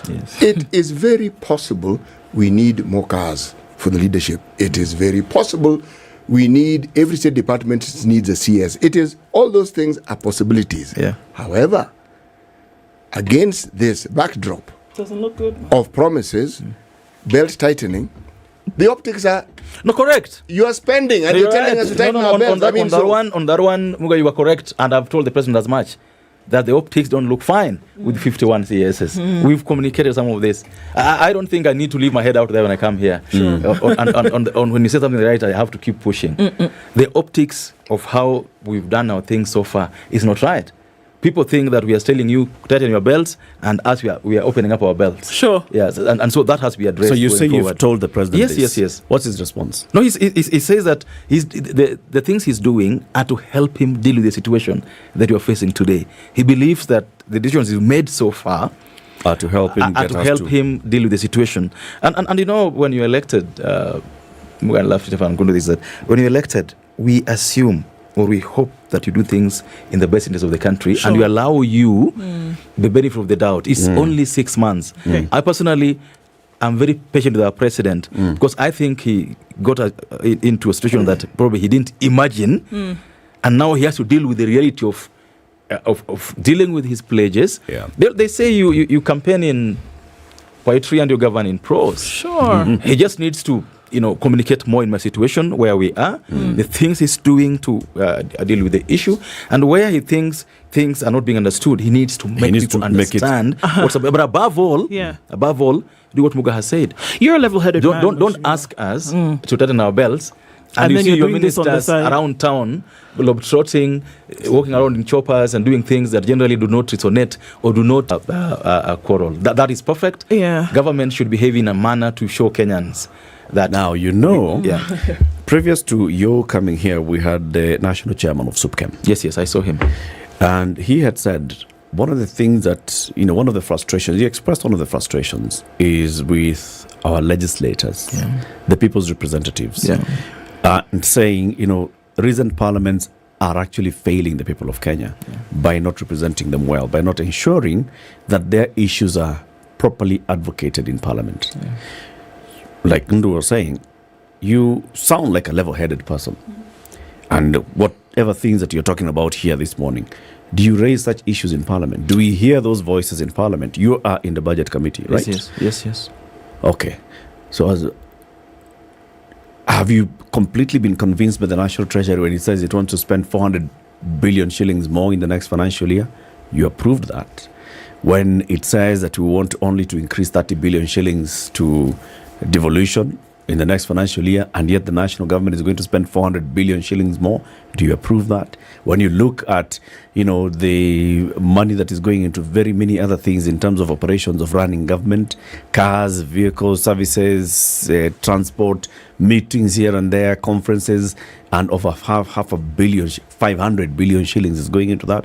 Are you okay with that? Do you raise objections? We have raised, for example, in the current budget policy statement, we've moved so much of the monies, the coming budget. See, most of the monies are going to those areas that we think are important: agriculture, industry, education. We think that more money should move there, and we have a consensus on that issue, that we will not just be budgeting the way we budgeted before. Recurrent takes 70% of the money, 30% goes to development, and then you only disburse recurrent, you don't disburse development, and the year ends without anything serious happening. And so I can tell you all the issues we've raised. And we've got a very interesting budget committee this time round. We are saying that we want to really do the budget. We don't want the ministers to come to us and tell us this is what their budget is. And so we are unpackaging that very much. The government somehow again also has to run Latif. And there are things that once you agree that this is at this studio, people may think you make money every day, Latif. But if you think of the sunk costs to set up this studio, it's so much. That's true. And if you told someone this is the kind of money I've spent to set up, they tell you, but where did you put the money? And so there are things, for example, that will just have to be spent money on. Like, for example, the other day I had people saying it's wrong to give Mudabari's office money. This is a new office. It has to operate. It has 2 PSAs. It has staff. I don't think it was his office. I think it was the spouse that was. No. The issue was his office. Even his office. His spouse has no budget at all. Zero budget. So I agree with you guys on the fact that we need to put money where the rubber meets the road. And I think that I would probably want to come back when the new budget is done so that we can discuss on the area that thing. Let me just finish because you asked so many questions, Latif. I'm on that on budget. On the matter, yes. Just a follow-up on that. Yes. President comes into office. President comes to Parliament, says, look, the budget that this Parliament passed last year of 3.2 trillion shillings was actually too much. Yes. We can cut it back by 300 billion shillings, which means in the President's mind, the current financial year's budget should have been 3.2 minus 300, 2.9. 2.8, yes. 2.8 trillion. So the president is operating on the 2022-2023 budget being 2.8 trillion. How can he jump from that budget to 3.6 trillion? Because the economy is supposed to grow. It's meant to grow. The economies every year by 800 billion shillings. The estimations of by how much the economy will grow. And so the economy is meant to grow by between 5 to 7.5%. Barring so many things that are said should be held constant, like the rains, the Ukraine war, and the rest. So we're hoping the economy will grow by that much, okay? But the biggest place where he hopes to get money from, and this is very important, Latif, is that he thinks that we are not collecting enough in taxes because of corruption, because of so many guys are not in the tax bracket, and because of efficiencies of how the KRA works. And so most of this is hoped to be gotten from plugging those holes where there's hemorrhaging, and so that this money then comes back to the economy. So you cut back 1 year's budget by 300 billion shillings, then you increase the next year's budget by 800 billion shillings. Yes, and then you essentially starve the economy of any cash flow, and then you tax the living daylights out of your citizenry in the hope that you are going to defy all economic odds and you're going to grow your country by taxing the life out of your people. That is how it's done. I don't think so. I think what the president is saying is this: there's no tax increased for anybody in this country. That's the truth. It's just collect. There's no single tax increased. We've not had any law in Parliament, Muga, that says that we're going to increase tax in these areas. No. The only thing he's saying is that those who are supposed to pay taxes who are not paying taxes are going to pay taxes. Okay. Those who are getting waivers are going to have to pay taxes. What he's saying is we will live by the same rules. What I pay taxes for is what you pay taxes for, and everyone else should Will carry pay some of the tax. burden so that we then have responsibility for us growing together. Okay. This is the position. And I agree with it personally that let's all of us pay taxes. Okay. And I wish you could see my pay slip. No, but ask your question. Sure, because No, my we're question is on going to be this lengthy. we're on You this ask. day, on this Monday, and this is the thing that we know that there's a promise of every Monday and Thursday until whatever happens. Yes. Based on the things that you have said, and honestly, having been around this continent, I must say that Kenya is among the top there in terms of the most resilient of people. That if you tell them something, they will go with it. That's true. Right? That's true. If it were you in that position, how differently would you do things? And I'm asking for all honesty and practicality here. How differently would you do things to bring about a change in some of these issues that are being agitated for? I would first of all take responsibility as a leader and say that we're in this together, and therefore cut down on government spending. I would do that across the board. I would ask my members of parliament to take a pay cut. I would ask my ministers to take a pay cut. I would ask everyone else who I think needs to take a pay cut. Number two, I will personally sit down with a tooth comb on the budget and remove the fats and remove the bacon from it and move it to where it matters most. Move it to areas that would help Kenyans be able to deal with the cost of living. Number three, where possible, I would cut down, I would give tax rebates to the lowest earners in the country today. But above all, I will invest heavily in agriculture. I will move very fast and very hard on seed, fertilizer, extension services. I would put my money in those areas. And four, I would move quickly to ensure that there's food in the country, even if it means importing. Have a very clean system, very, very transparent system of getting in food. Give people quotas. If you have resources, you can bring maize up to this number, bring this maize up to this level. We know where this maize is going, and put quotas and say that the maize that will come through Busia will go through Busia border, will go into Siaya up to Migori. The maize that will come through Namanga will go, and we are able to check how much is coming in and be able to ensure that people get it at good prices. Other things I would do. Number three, the biggest other issue that's happening today that our person would deal with school fees. I would, if I save monies from the budget, I would put most of that into primary education, secondary education. Try to ensure that parents don't have to pay any money in those two levels, primary, JS, and the secondary school. I would try to ensure that nobody is asked to pay a cent. Children go to school, their parents only have to look for lunch when they go back home or for dinner. Lakini Mheshimiwa David Ochieng, all those things that you've said, so those are things that you ought to be doing in Parliament. No, you can't do them in Parliament because Parliament passes laws and the executive implements. But you just said that this budget committee is not going to be surpassing. It's going to be making the budget. That's what I've told you. And if you look at the budget policy statement, you will see what we're saying there, that we want to put more money in those areas I've just told you about. If you don't put money into devolution, agriculture... No, devolution, by the way, I need to talk on that. Devolution, actually, the function of how devolution gets money is in the law. But if you listened to me last week, by the way, and probably you need to listen to some of those things we say in Parliament. If you listen to me last week in Parliament, I said that I would put more money, personally, if I was president, I would put more money in devolution. I would go out of my way to give them $500 million. I was as long as we have. I mean, sometimes, by the way, Parliament has very good debates. I personally believe that when members of Parliament are fighting for CDF to go to the constituencies, we should be fighting for money to go to the counties because we devolved the most important things. We devolved water, we devolved health, we devolved agriculture. So I would put more money in that area, but above all, try to ensure that counties that get money use the money well. The corruption in this country, Latif, is going to be our bane. If we don't deal with it at the national level and at the county level, and personally, when I talk to the president, I tell him, if we don't deal with the corruption, we can have the best ideas. We can demonstrate what we want. Mheshimiwa, thank you for joining us. But before I go, Latif. Time for the news, boss. Time for the news. No. I want to talk to the demonstrators. If you have a chance to go to the streets, I request you, be peaceful. Picket. Don't touch another person's property. Thank you. Asante sana. The Honorable David Ochieng, MP for Ugenya constituency. Thank you. On as scheduled, asking them to be part of it. Hashtag Maandamano Mondays and Thursdays remains on a schedule. Let's go to work. That is Raila Odinga's post on his Facebook. This as security has been tightened in various areas of the city with police from various units in patrolling. Our spot check shows that police have already set up roadblocks in various roads. It should be noted that the police banned today's protest despite Azimio saying that it submitted 2 notices. Now, Nandi Senator Samson Cherargei has urged police to use every means possible to counter Azimio protesters. The Nandi Senator called on security agencies to execute their mandate and protect property. He maintained that today remains a normal working day across the country. This as Inspector General of Police Japhet Koome warned that they will not tolerate any vigilante groups taking part in the protest, saying that the state is well equipped to maintain law and order. Kila mtu ile kazi ufanya, kama ni kwenda shambani, kwenda ofisini, kwenda kwa duka lake, soko, ama jambo lolote ambalo ndilo tegemeo lake.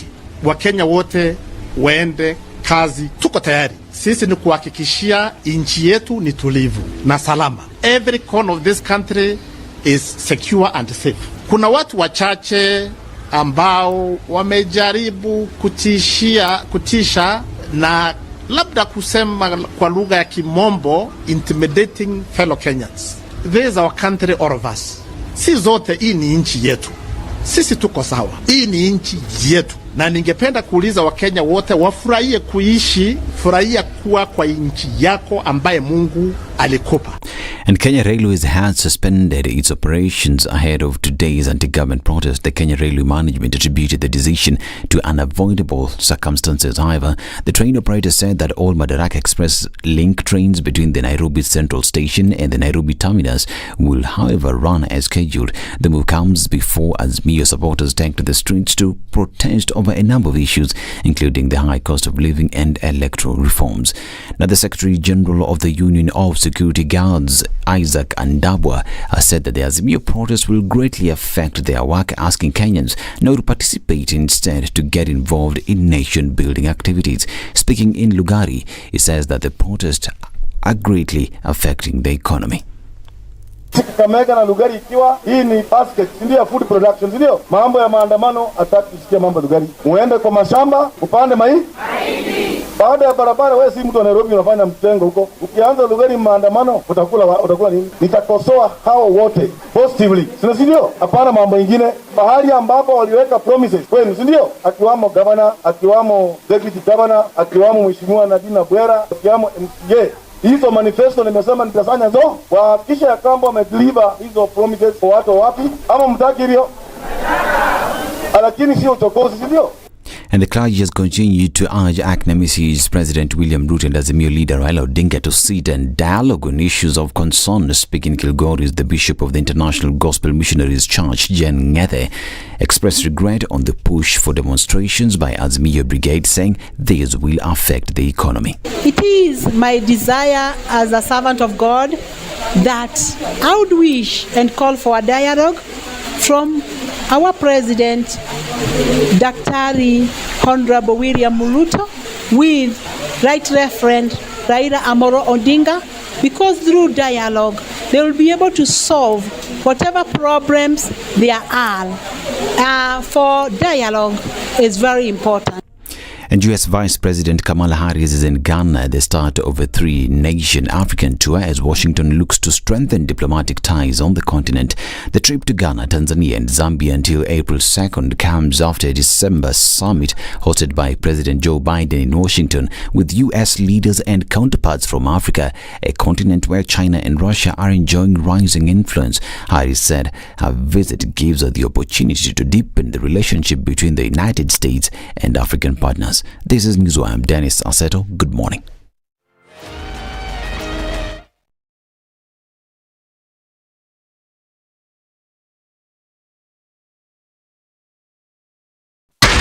.4 Spice FM, Nairobi. So even at 9 o'clock, there's very little traffic on the roads this morning. It's not happening anywhere as far as we can see. What was happening around the Pangani underpass coming off the Thika Superhighway, that has cleared completely. And there's nothing, no thing. You'll be fine coming off Limuru Road as well, into the city really quickly, in and out very, very fast. Okay, so we're looking at Gong Road, and there's not much happening there either. SpiceFM KE on Twitter, talk to us as we go through the morning. Let's know what's going on where you are.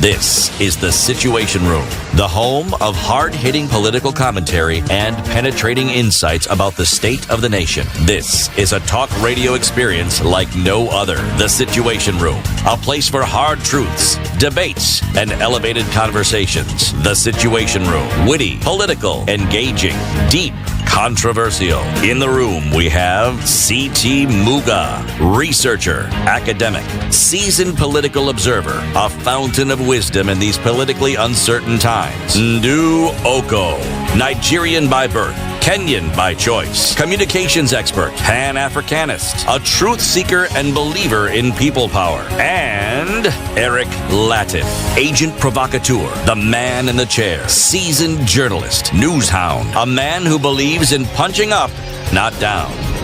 This is The Situation Room, the only way to start your day. Good morning. Welcome to the final hour of The Situation Room.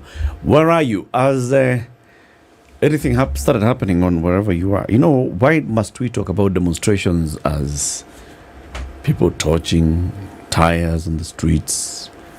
Yes. People coming out and screaming and throwing stones. Why must that be the... And why must it be tolerated, to be honest? Definition of... Should people not just march? Precisely what they said. March, chant, sing, walk.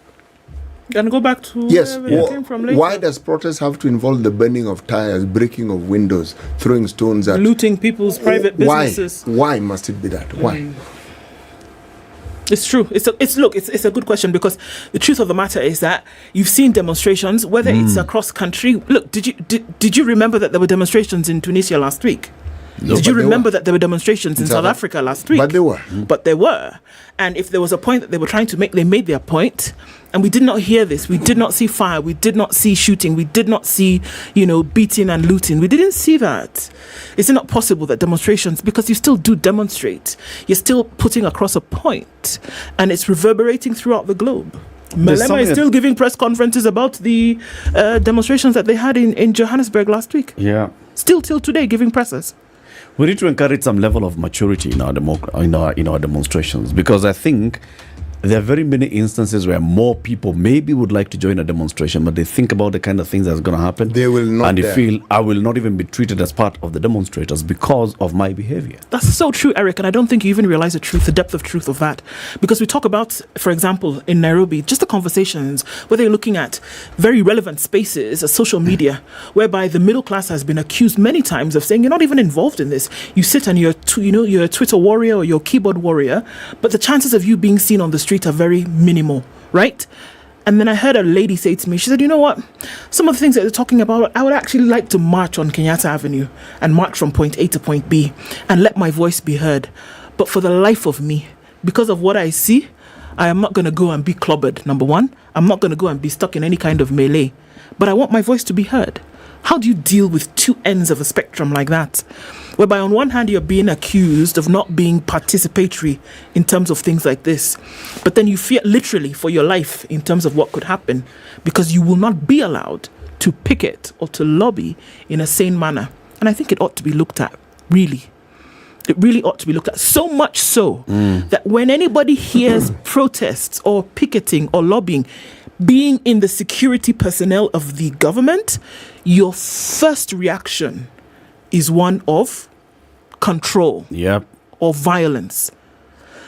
You go and talk to police today, talk to army, talk to GSU, and you hear about protests, they're thinking, is that not what it is? Yeah. Whereas in many countries, yeah, true, this is the thing. Whereas in many countries, police are out to protect the protesters. We which is what it ought to be. Much as we talk about, all right, yeah, you know, the way the police are reacting, police should not provoke the protesters. There are very many instances where it's not the police who are provoking the protesters. Very many of those instances. It is because the protesters and the way they've organized themselves, there are elements in those protests that are just rowdy. And you don't have to be that way. You don't have to come out and torch tires and then place them and burn the roads and do all this manner of things for you to be heard. That's not it. That's not the way you must do things. You don't have to remove all your clothes and lie on and jump on top of vehicles, of moving vehicles, or dive under a moving vehicle for you to be considered, you know, the Otero of protesters. Surely, it doesn't have to be this way. No, it doesn't. It doesn't. It actually doesn't. The protests are necessary. The picketing is necessary. The collective voice is necessary. The violence associated with politics from whichever side, whether it is people throwing stones, torching tires, policemen lobbing tear gas, those are not necessary. Those are not necessary. Because they move us away from the actual issues that picketing, that demonstrations are supposed to actually represent. Yep. And then we have a completely different discussion, which was not even part of what was intended in the first place. Yep. Totally. And if you look at what the leaders are saying, so yes, the leadership of Azimio has said, we want to hold a peaceful demonstration, but by words, not by deeds. You don't hear them saying, okay, so and so, we know the structure and organization of our protest. This is who we are using to mobilize the people on the ground. This is who we are using to, chaperone the people.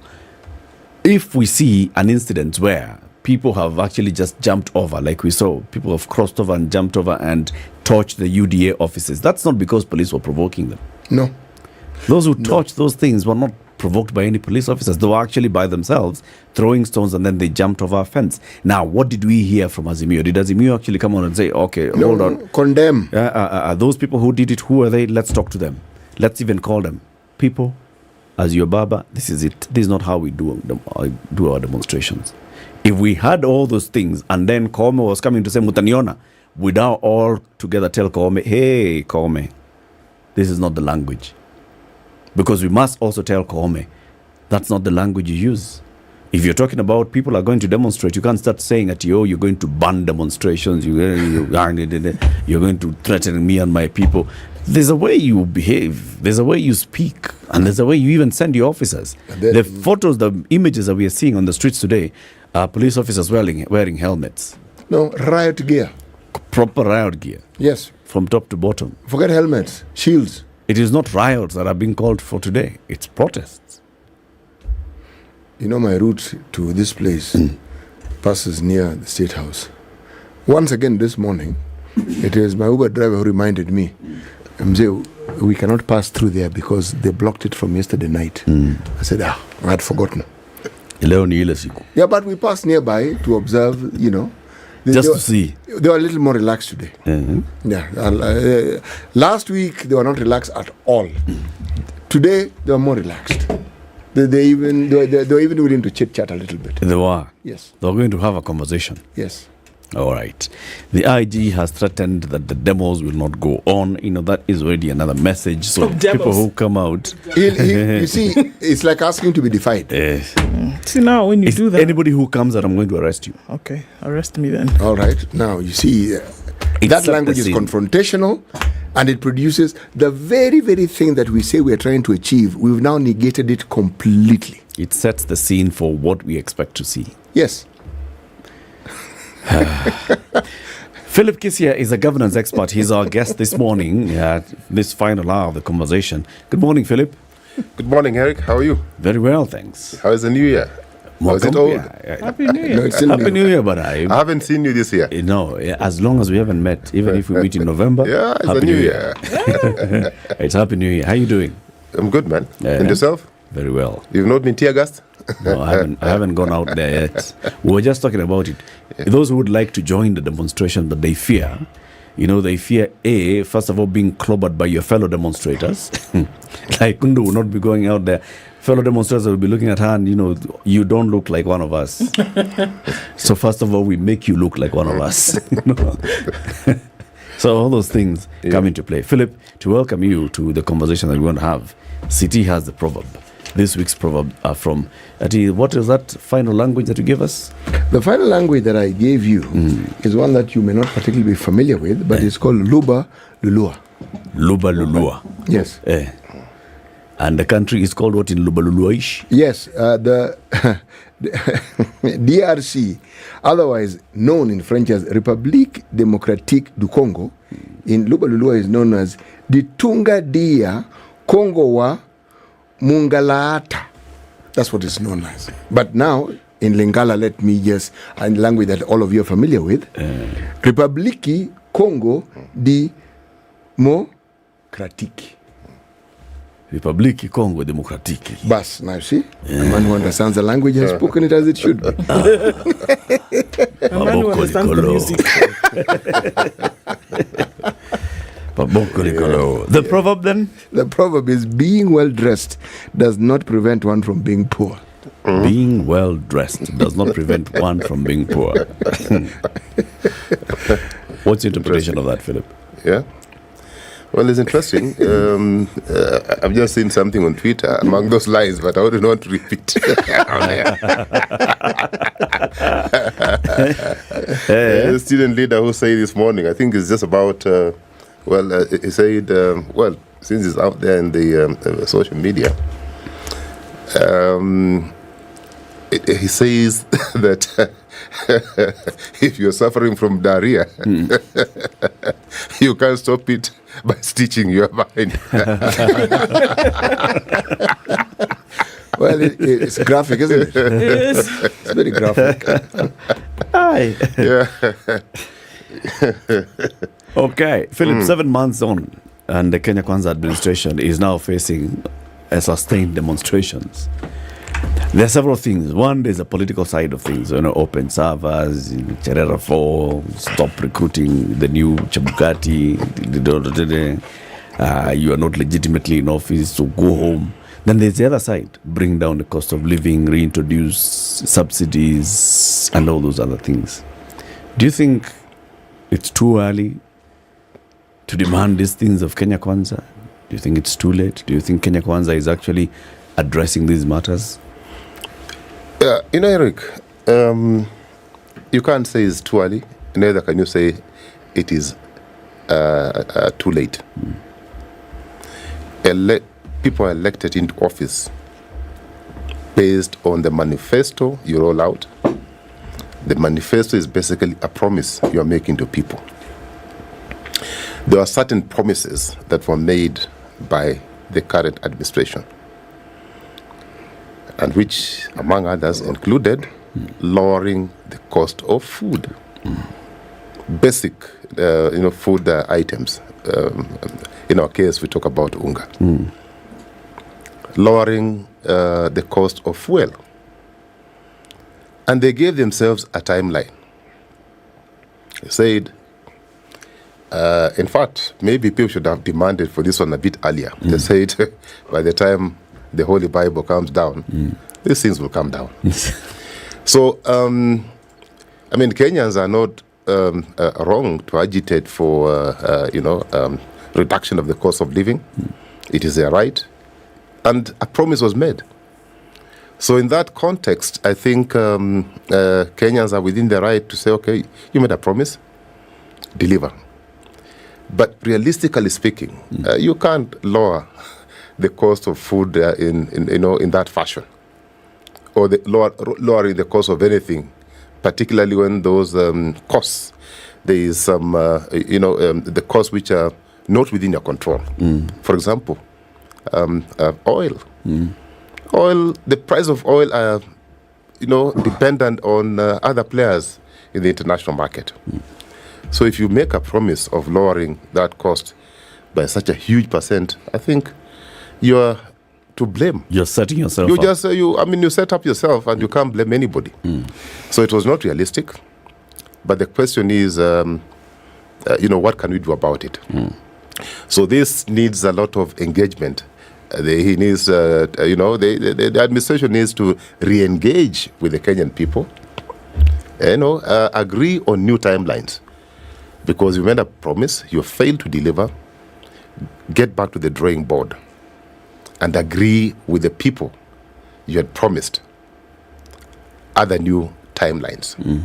So that's what must be done. And then, of course, there are other stakeholders like, the opposition that, speaks on behalf of those who elected them. Those also must be engaged. So you're engaging not only the politician, you're engaging the masses. You must prepare a new message. Not very easy. It is easier said than done. But you must communicate. You cannot, pass the blame. You can't now say that, you made a promise by the time you're taking over, even before you took over. So you can't now say, CT must explain why the cost of items is high when you never participated in formulating your manifesto. Don't you think the Kenya Kwanza then has done that? Has come to the people and said, yes, we made the promise, but give us more time. For example, I remember, what was the first affordable housing project in Kibera? And the president then went there and he said, you know what, people, I know what we had talked about, the price of unga. Now, very many other factors come into play. We are going into fertilizer subsidy, we are going into this rainy season, and our cost of living will start coming down in 12 months' time. It was a public conversation, and he said, you see, Eric, you cannot issue such a policy statement in that fashion. Okay? It must be issued, in a more professional manner. Like? You can't issue it in a baraza. It must come out as, a cabinet decision, policy, and issued properly to the Kenyan people. So by just issuing casually, issuing in a casual manner, it doesn't help.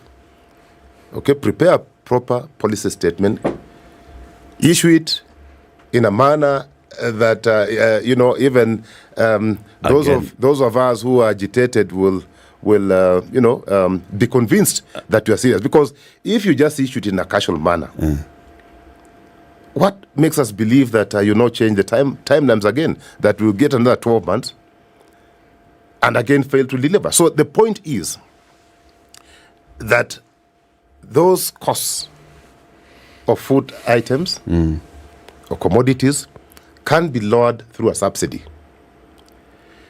Relook at your budget. Yeah. So instead of buying new motor vehicles, okay, reduce. When I looked at the budget, I said, okay, these fellows appear to be very serious because they talk about austerity measures. But now, when the previous office holder on entertainment, from the figures we are seeing from Treasury, on entertainment, or what they call hospitality, was 1 million bob or something thereabouts.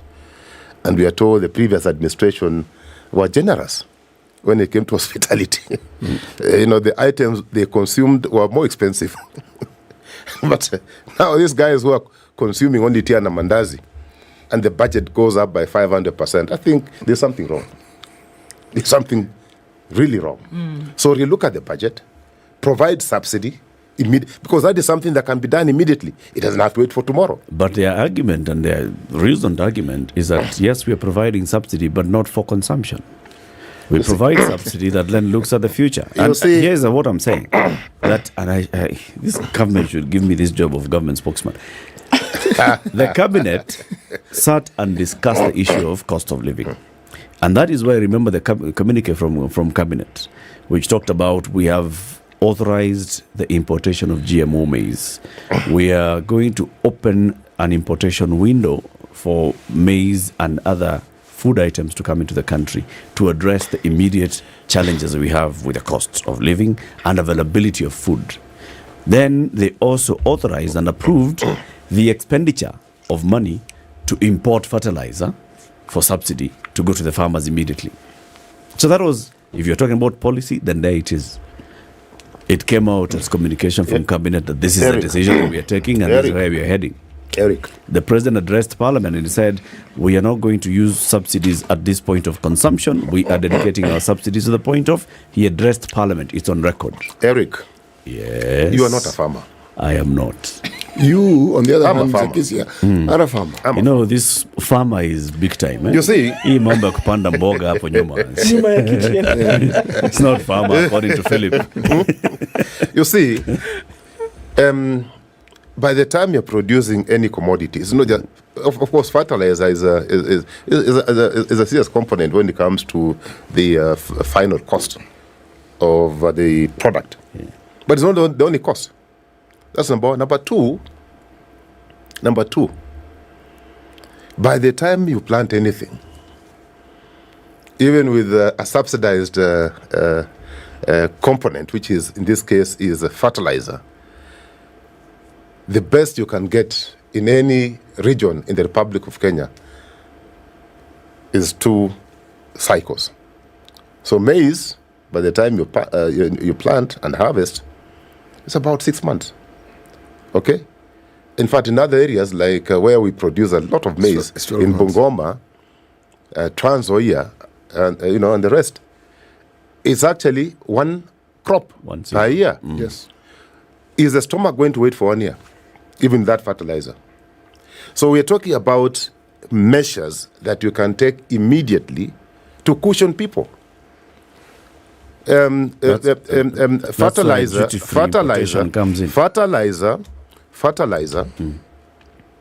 is mid-term. Long-term, we need to reorganize farming completely so that we produce these crops on large scale. Yeah. Large scale farming. Okay? I don't know why the irrigation project failed, but now people are on the steering, they can deal with that one. But if you expect a hungry fellow to wait and apply fertilizer and wait for another 3, 4, 5, 6 months, you're calling trouble. You're inviting trouble. So the thing we must deal with it now. Sure. And the only way is, people are hurting. Thank you. We've got the fertilizer. Very good. That's medium term. But the stomach is not medium term. The stomach is now. Sure. I mean, Sasa hivi. Philip, I'm of the same persuasion here that, look, the thing is that you have hungry Kenyans today, but the practicality of a solution is where everybody's at loggerheads right now. Because the truth of the matter is, if you say a subsidy, it costs money. A subsidy is not free. And so the thing is, where is it going to come from? And I understand how the optics look is that somehow there's money from somewhere else to be able to do other things. But then, are we saying that apply the subsidy today, feed people in the interim, and then by the time that is done, the harvest would have come and people can harvest and then we can get this thing rolling? But the practicality of a solution here, and a solution that can come about, that then is comfortable for everybody. And we all seem to be at a loss beyond the subsidy of what can be done, beyond wait for the harvest. And keep going at it. We know that things are tough, folks, which is what we're hearing. We know that things are tough. Can you just hang on a few more months and this thing will be rolling? There's this underlying problem of whether this government is trusted or whether the things they say can be trusted or not. 6 months, it's not being told. It's not even a question of 6 months. It's an issue of trust. It's a trust issue. We talked about this before the elections. We've been talking about this for the longest time. It's trust. Do people trust you? Do you carry people along with you when you say the things you say? Our friend Philip here has just mentioned something about land, large-scale production. The land in Kulalu, well done, 1.75 million acres. That's what it was. Maize was supposed to be planted on 200,000 acres. Yes. The issues around that particular, let me use the word space, is as murky as it has been for the longest possible time. You're never really sure what you're being told. So when you're then told that we still have land that we haven't utilized and that we found 40 acres, was it Malawi or Zambia? Both. Yeah, 40,000 to plant. You're asking, okay, why are we going to plant in that country? And yet we have land which we haven't utilized. Yeah, and we have a lot of it too. Okay? So there are many things that you hear, and when you pause, you ask, I've heard what you've said. I don't understand it. Yeah, I even want to try and understand it, but how does it address this problem that I have now? We've had people in this studio, and we've asked a simple question. We've heard the plans you have. We've even heard of the money that has been allocated. Today. Okay, and what are you going to do so that people stop? But this is my question here, that if the boot were on the other foot, right? What would the other side be doing today? I really want to understand, because I get it and I resonate with it. It is a today problem. Yeah. But how are we going to put? If it was you, Philip, if it was Raila Odinga in office, if it was Martha Karua today, and we say yes, the harvest must come. We've put farm inputs here. We've put fertilizer in. We have fertilizer subsidy. We've put cheap inputs. We're waiting for the harvest, but we have people who are hungry today. Where are we getting food from today? I'm asking. And I want to respond to you. Or do you want Philip to respond to this one? Philip. Are they in power? No. Are they the ones who have the burden of addressing that problem? No. So we can actually. Yes. So this is what we are saying. Let me answer. No. Are we saying that we can demand? I want to counter that. Are they in power? Yes, they are. I have not finished what I'm saying. Yes, they are. Opiyo Wandayi, the leader of minority, is in power. Let's be very clear on that. Okay. Which power? No, he's in parliament. Let Eric continue with He's in parliament. Yes. He's in the leadership of parliament. Okay. He's a minority leader in parliament. He's in the House Business Committee of Parliament. Senator of Kilifi, Judge who? You know the judge I'm talking about. Justice Madzayo. Yes, minority leader in the Senate. Is he in leadership? Yes, he is in leadership. Is he in power? Yes, he is in power. Okay? Now, are they in power? Yes, they're in power. Those 100 plus members of parliament from Azimio, if we were just to look at them from that angle, from Azimio, they are in leadership. They would be in majority if Raila had become the president. What would they be doing? What are they doing today in parliament? What bill have they come up with to say, listen, this is the former governor of Kakamega is the shadow finance minister. He would have been the man in the National Treasury today. What budget would he have presented to Parliament today? He should be showing us that.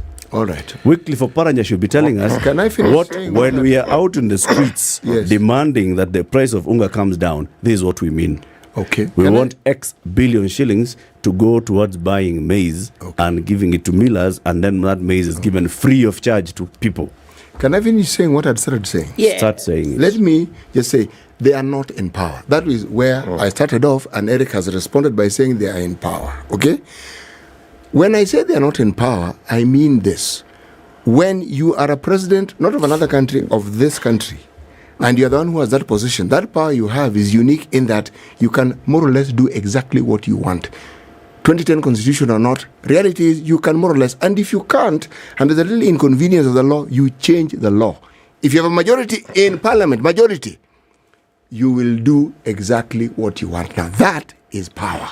But Eric is absolutely right in that those who represent the opposition ought to be also telling us in details what they would be doing differently. Exactly. And so in that respect, he and I have not disagreed. And that is my question, because we're saying that the problems are a today problem, Philip, and I get it. It really doesn't matter what side of the political divide you are on or who you support. If we're saying that Kenyans are hungry today and that there have been cheap farm inputs that have been put, obviously we need, okay, the rain is falling, Abby. Okay, in a few months there will be a harvest, right? Until then, hungry Kenyans today who don't have enough shilling to wrap around for filling, where are they going to get food from? And I don't think anybody has the answer. You see, who has the answer? And if they do, what is it? Let's not play hide and seek. Let's not play hide and seek with this answer, because people are hungry today. Where is it going to come from? You see, let me also just add on to what City has said. Eric. Yes. You know, we must distinguish between leadership and management. all those people mentioned are in leadership, including you. You're in leadership in one way or another. So to that extent, we don't disagree with you. But the functions we're talking about right now are only under the armpit of an executive. Running the economy is not the business of any other person, but the person who has been given that authority to manage the country. Yes. So, lowering the cost of food has nothing to do with opposition. It squarely falls under the executive arm of this Nisawa. So country. then, in that case, so then, Philip, you cannot ask you and I and everybody else. You should shut cannot up and ask let me. them do it. You You've come cannot here ask this me. morning You and you've cannot told ask us what they should be doing. You cannot ask me to do somebody's job. No, don't do it. I'm not paid to do that. But the job. question is, what should Do I they? earn a living from What should they do? So I've just told you, Eric. Immediate, because people cannot wait. People are hungry. So that is that immediate thing. Immediate thing. Translate it into government. Yes, You've been ahead of an executive. I'm just telling you, Eric. Translate it. I'm not translating. It is as simple as this. Yes. It is not long-term solution. It is not sustainable. But because you are dealing with human beings who can wait and who cannot wait for tomorrow, subsidize the cost. What does that mean? Remove money that you are spending on items that can wait, like buying motor vehicles, and subsidize food. How much? I don't know how much is required. You see, the Minister for Finance, who's paid to do the job, clearly has the figures. He knows. He can liaise with the Minister for Agriculture. They know the number of tonnage required for maize. Okay, for example, let me help you. They know. One second. They know how many tons we require. So it's a budget issue. Between now and until we harvest. So it's a budget issue. It is issue. known. In fact, those figures were known even last year. We know. So it's a budget issue. And we can extrapolate. We know even what would be required next year. Question. So it's a budget issue. Of course. It's a budget issue. It is a reallocation of resources. And appropriation you to the right can actually stop this one, postpone this one. Yeah? Like the 802 million for vehicles. For example, there are billion shillings for 3 officers for food for vehicles, for luxury vehicles. Yes, that is an item that you can step down on. Either you step down, yes, or you postpone. Okay, it can wait. Who passes that? It can wait. Who passes that budget, Philip? That budget. Yes. Of course, if you are the majority, you'll pass it. No, who passes the budget? Let's be practical here. No. You are the majority. It goes to Parliament. Every vote counts. It goes to Parliament. You have the majority. Yes. It will pass. Does the minority have any? In fact, Eric, a minority they have a say. Has that minority voted against it? Yes, they did. They interrogated the budget and did the minority vote? Did. Philip, be very careful here how you answer the next question. I'm saying, did the minority vote against the supplementary budget? Of course, and even if they voted, yes, I'm saying, Philip, yes or no? Even Eric, even if they voted, did Eric, they or did they not? They must have voted. Did they vote for or did they vote against the supplementary budget? They must have voted against. I don't think they would have voted.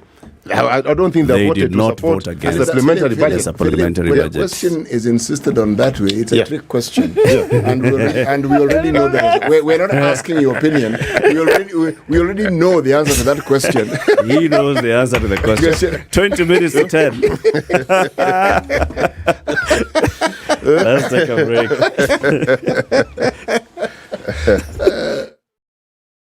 This is the Situation Room, the only way to start your day. Sleepwalking through the afternoon. Sleepwalking through the afternoon. Sleepwalking through the afternoon. Don't live life on repeat. Enjoy your break moments with Minute Maid Delight, a treat that awakens your senses and fills you with vitality. So fill those break moments with the indulgent sensations of Minute Maid, featuring delicious mango, tropical and apple flavors. Minute Maid, filled with life.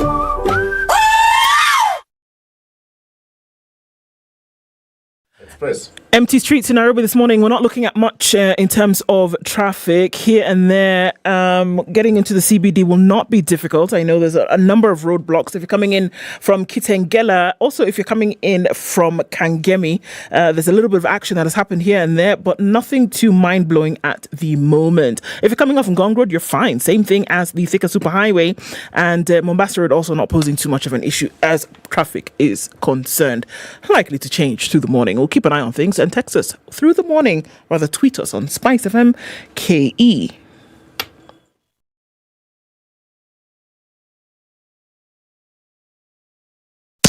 Business News with Spice FM. I'm Dennis Aseto. The Central Bank of Kenya has introduced a forex code for commercial banks that aims to improve transparency in the wholesale foreign currency market in Kenya. The Kenya Foreign Exchange Code is said to facilitate better functioning of the market, reinforcing Kenya's flexible exchange rate regime for greater resilience of the economy. Parliament will probe the failure of the Edu Afya medical scheme for secondary students in Kenya. The Speaker of the National Assembly has asked the Committee on Public Petition to investigate a petition that was sponsored by Joyce Cherono for Parliament to probe the poor implementation of the scheme by the Ministry of Education. Edu Afya was launched in 2017 by then President Uhuru Kenyatta through a directive to cater for Kenya's public secondary students. Kenya has partnered with the United Green Group, a UK-based investment organization, to conduct an agri-fintech initiative in the Nyanza region following the signing of a $250 million flagship agriculture investment program. The program's goal is to increase the sector's productivity and help Kenya achieve food sovereignty and security in the future. South Africa budget airline Airlink has been granted permission by the Kenya Aviation Authority to launch direct flights between Kenya and South Africa. The airline will connect Johannesburg and Nairobi starting next month. The route will be served by an Embraer E190 with a passenger carrying capacity of 98. Power Financial Wellness is looking for a Power Financial Wellness with a bachelor's degree in a business-related field with at least 2 years plus experience in sales and business development. Suitable candidates are required to send their CVs and cover letter by 24th of March 2023. Visit jobs.digger.co.ke for more information on these and other jobs. Digger Jobs, your credible and trusted jobs partner. Spice FM Business.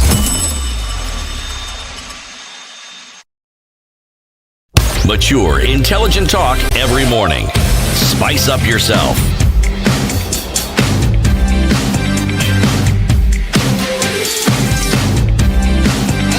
Mornings done right. All right. 94.4 Spice FM, Nairobi. With Philip Kisia, governance expert, he understands things of how to run a government.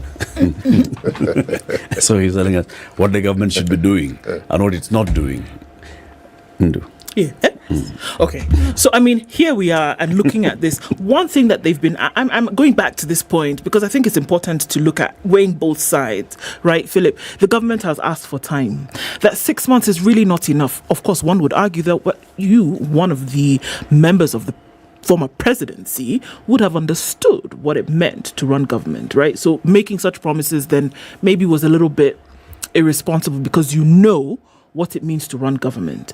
However, they've still asked for some time and said, look, some of the things that they've put in are going to take time to come about. In the meantime, we're asking Kenyans to hold on. Do they have merit in asking for this of Kenyans? You see, like City said, can you be trusted? If you lied yesterday, the before yesterday, now you know, can you be trusted? Asking for more time, I think, is something that is, reasonable. In any event, we only work with plans, and sometimes our plans fail. And when they fail, it's incumbent on you to come and explain to people, this is what you have planned. But, we need to readjust our plans. So that's very well in order. The question is, even as you ask for more time, the time you're asking for, first of all, is it reasonable? Mm-hmm. That's what you're asking. Mm-hmm. But more importantly, can the stomach wait for that time that you're asking? So what other interventions are you putting in place to cushion the common man? Mm. I know Eric had, I mean, Eric is not starving. Look at him. So that's why even he's lobbying for a job as a government spokesperson. But there are people who are hurting this country. There are people who cannot even afford to put a meal on the table. So can we afford to wait? The answer is no. Okay. We cannot afford to wait. The cost of living should be brought down using whatever means. Okay. But you know, it is as simple as that. Okay. You know, Philip, one of the things that Eric was raising, and on this one I agree with him, is this. If the name of the Mwananchi and the suffering Mwananchi and Wanjiko and the TNO and whoever else was genuinely being sought after, again, we would see, whoever it is who was making these promises on their behalf, we would see things that resonate with seeking a solution. The politics around the demonstrations, we understand. That is not going to solve the problems that we're talking about. If all those demands are met, the situation that we're talking about will not change. If the server is opened, it will be opened. If the Charara are reinstated, the people will still be hungry. Nothing will have moved. Okay? Just go down that list. Nothing will have moved. So, realistically speaking, there are very many serious people within the Azimio setup. We have the former governor of Laikipia here, a renowned economist, and others who are serious, clear thinkers. As they talk to us about these things that are wrong, can they play the role of the opposition and tell us, okay, folks, not economic theory about how the central bank will act and use the powers. No, forget that. That is too esoteric. Come and tell us about the plans you have for all these things. If it's agriculture, tell us your plans. And point by point, in the first 3 months, this is what we'll do. In the next 6 months, this is what we'll do. Go to energy sector. Go to every sector. Have your shadow people and come and every time you talk to us, you tell us this is what we will do. We've criticized this, but this is what we would do. Now, some may argue this government will pick up what we'll say and do it. Good. Fine. Claim credit for it. Yes, because you've said it, the Mwananchi will benefit. But I do not see a clear plan of how the Mwananchi is going to benefit directly. If you do, tell me how you see it, because I don't. You see, first of all, City, I thought both sides presented their programs. Manifesto. Yeah. Okay. It's a program. Yes, they did. Yeah. They did. So what you should probably be asking them is to restate that, you see, these guys told you this, we said this, and maybe we either harmonize the two manifestos so that we can deal with the problem, or they adapt our manifesto. Philip. You cannot say they didn't say. They said. Philip, those manifestos. They did say. They sold you a manifesto, Philip, which you refused to buy. Let me tell you what I'm saying. Yes. I am saying, I understand that was politics, and they were presenting us with the political. They were selling hope. Yes, that's what they were doing. And I'm saying, we heard that one. Thank you very much. Okay. Yeah. We have finished with all that. We now have a real situation before us. Please tell us. It may mean analyzing your so-called manifesto and telling us where in your manifesto you had this in mind. Because so that when you state it, you say, okay, now manifesto in this column, the practicum of this one is this. I do not want a repetition of the political election promises, because that creates mistrust, not trust. We've heard enough of that. It's tiresome. You listen to these promises where every time you ask, there's a problem and someone takes you to the future. We don't want to go to the future because it's looking bleak. We would like the present day sorted out so that the future can look better. Because if you can sort me out today, then I'll believe you can sort me out tomorrow. If you can't sort me out today, why are you telling me about the future? Now, City, I think you've spoken many things, but I only have one answer. You're saying what can be done now. Sasa hivi, now. There are many things that you can do. And we've said it so many times. I don't want to repeat myself. You must repeat yourself so that I understand it. Because whatever you said before, I didn't understand. Lower the cost of living through a subsidy. Explain it in layman terms. Layman terms. Yes. Saying, what is a subsidy? Remove this budget item that can be postponed. And I don't know how I can explain Apply to you. the funds And to a reappropriate subsidy. that money. Okay, the appropriation of the resources to this line item. So what is that budget item? So the budget item we're talking about right now is food. Okay, where is food the budget item to be removed? Number one. Oh man, Rejig. I mean, you Okay, had. let me help you. You heard what my Let me sister help said. you. Heard what my The- sister the said. vehicles- The vehicles. Let me help you with a another billion one. shillings already. Go You back to 23 okay. CASs. No. In fact, just make one policy statement. Okay. That this particular line item, travel, entertainment, For 1 year. will be reduced by 50%. I hear you. Or 40%. I completely agree. That those resources can be deployed on this line item. Okay. Is that very difficult thing to do? No, it's not. So it why- is not difficult. So why is it not being done? You see, and that's Eric, we are talking about struggling to balance a budget, and we want to give jobs to 51 characters who have been working for the last 50 years. Chaps have been working for 50 years. Yeah, that is your age. And then you still want to give them a work job that does not exist. So those are the little things that are being done that make Mwananchi question whether this administration is sincere. You see the frustration I have. Okay. The frustration I have. Tell us. Is that the people who will be out there today complaining that they have been tear gassed by police are people who are in parliament who should be doing the job, exactly what you're saying. Okay? The issue of looking at the budget item per item, vote per vote, and saying no, do not pass this, reallocate this, move it from here to here, is the purview of members of parliament. Those in the National Assembly, I started with their leader, Opio Wandai, to Junet Mohammed, to the nominated ones, Kina, the ODM chairman, Badi, to all of them, to the Jubilee ones, all of them are sitting in parliament. They are the ones who ought to be looking and saying, we have received a supplementary budget from the National Treasury. It is saying we are going to spend 700 million shillings to buy new cars, and we have said no to that. And we want to move that and create a new item and call it maize subsidy.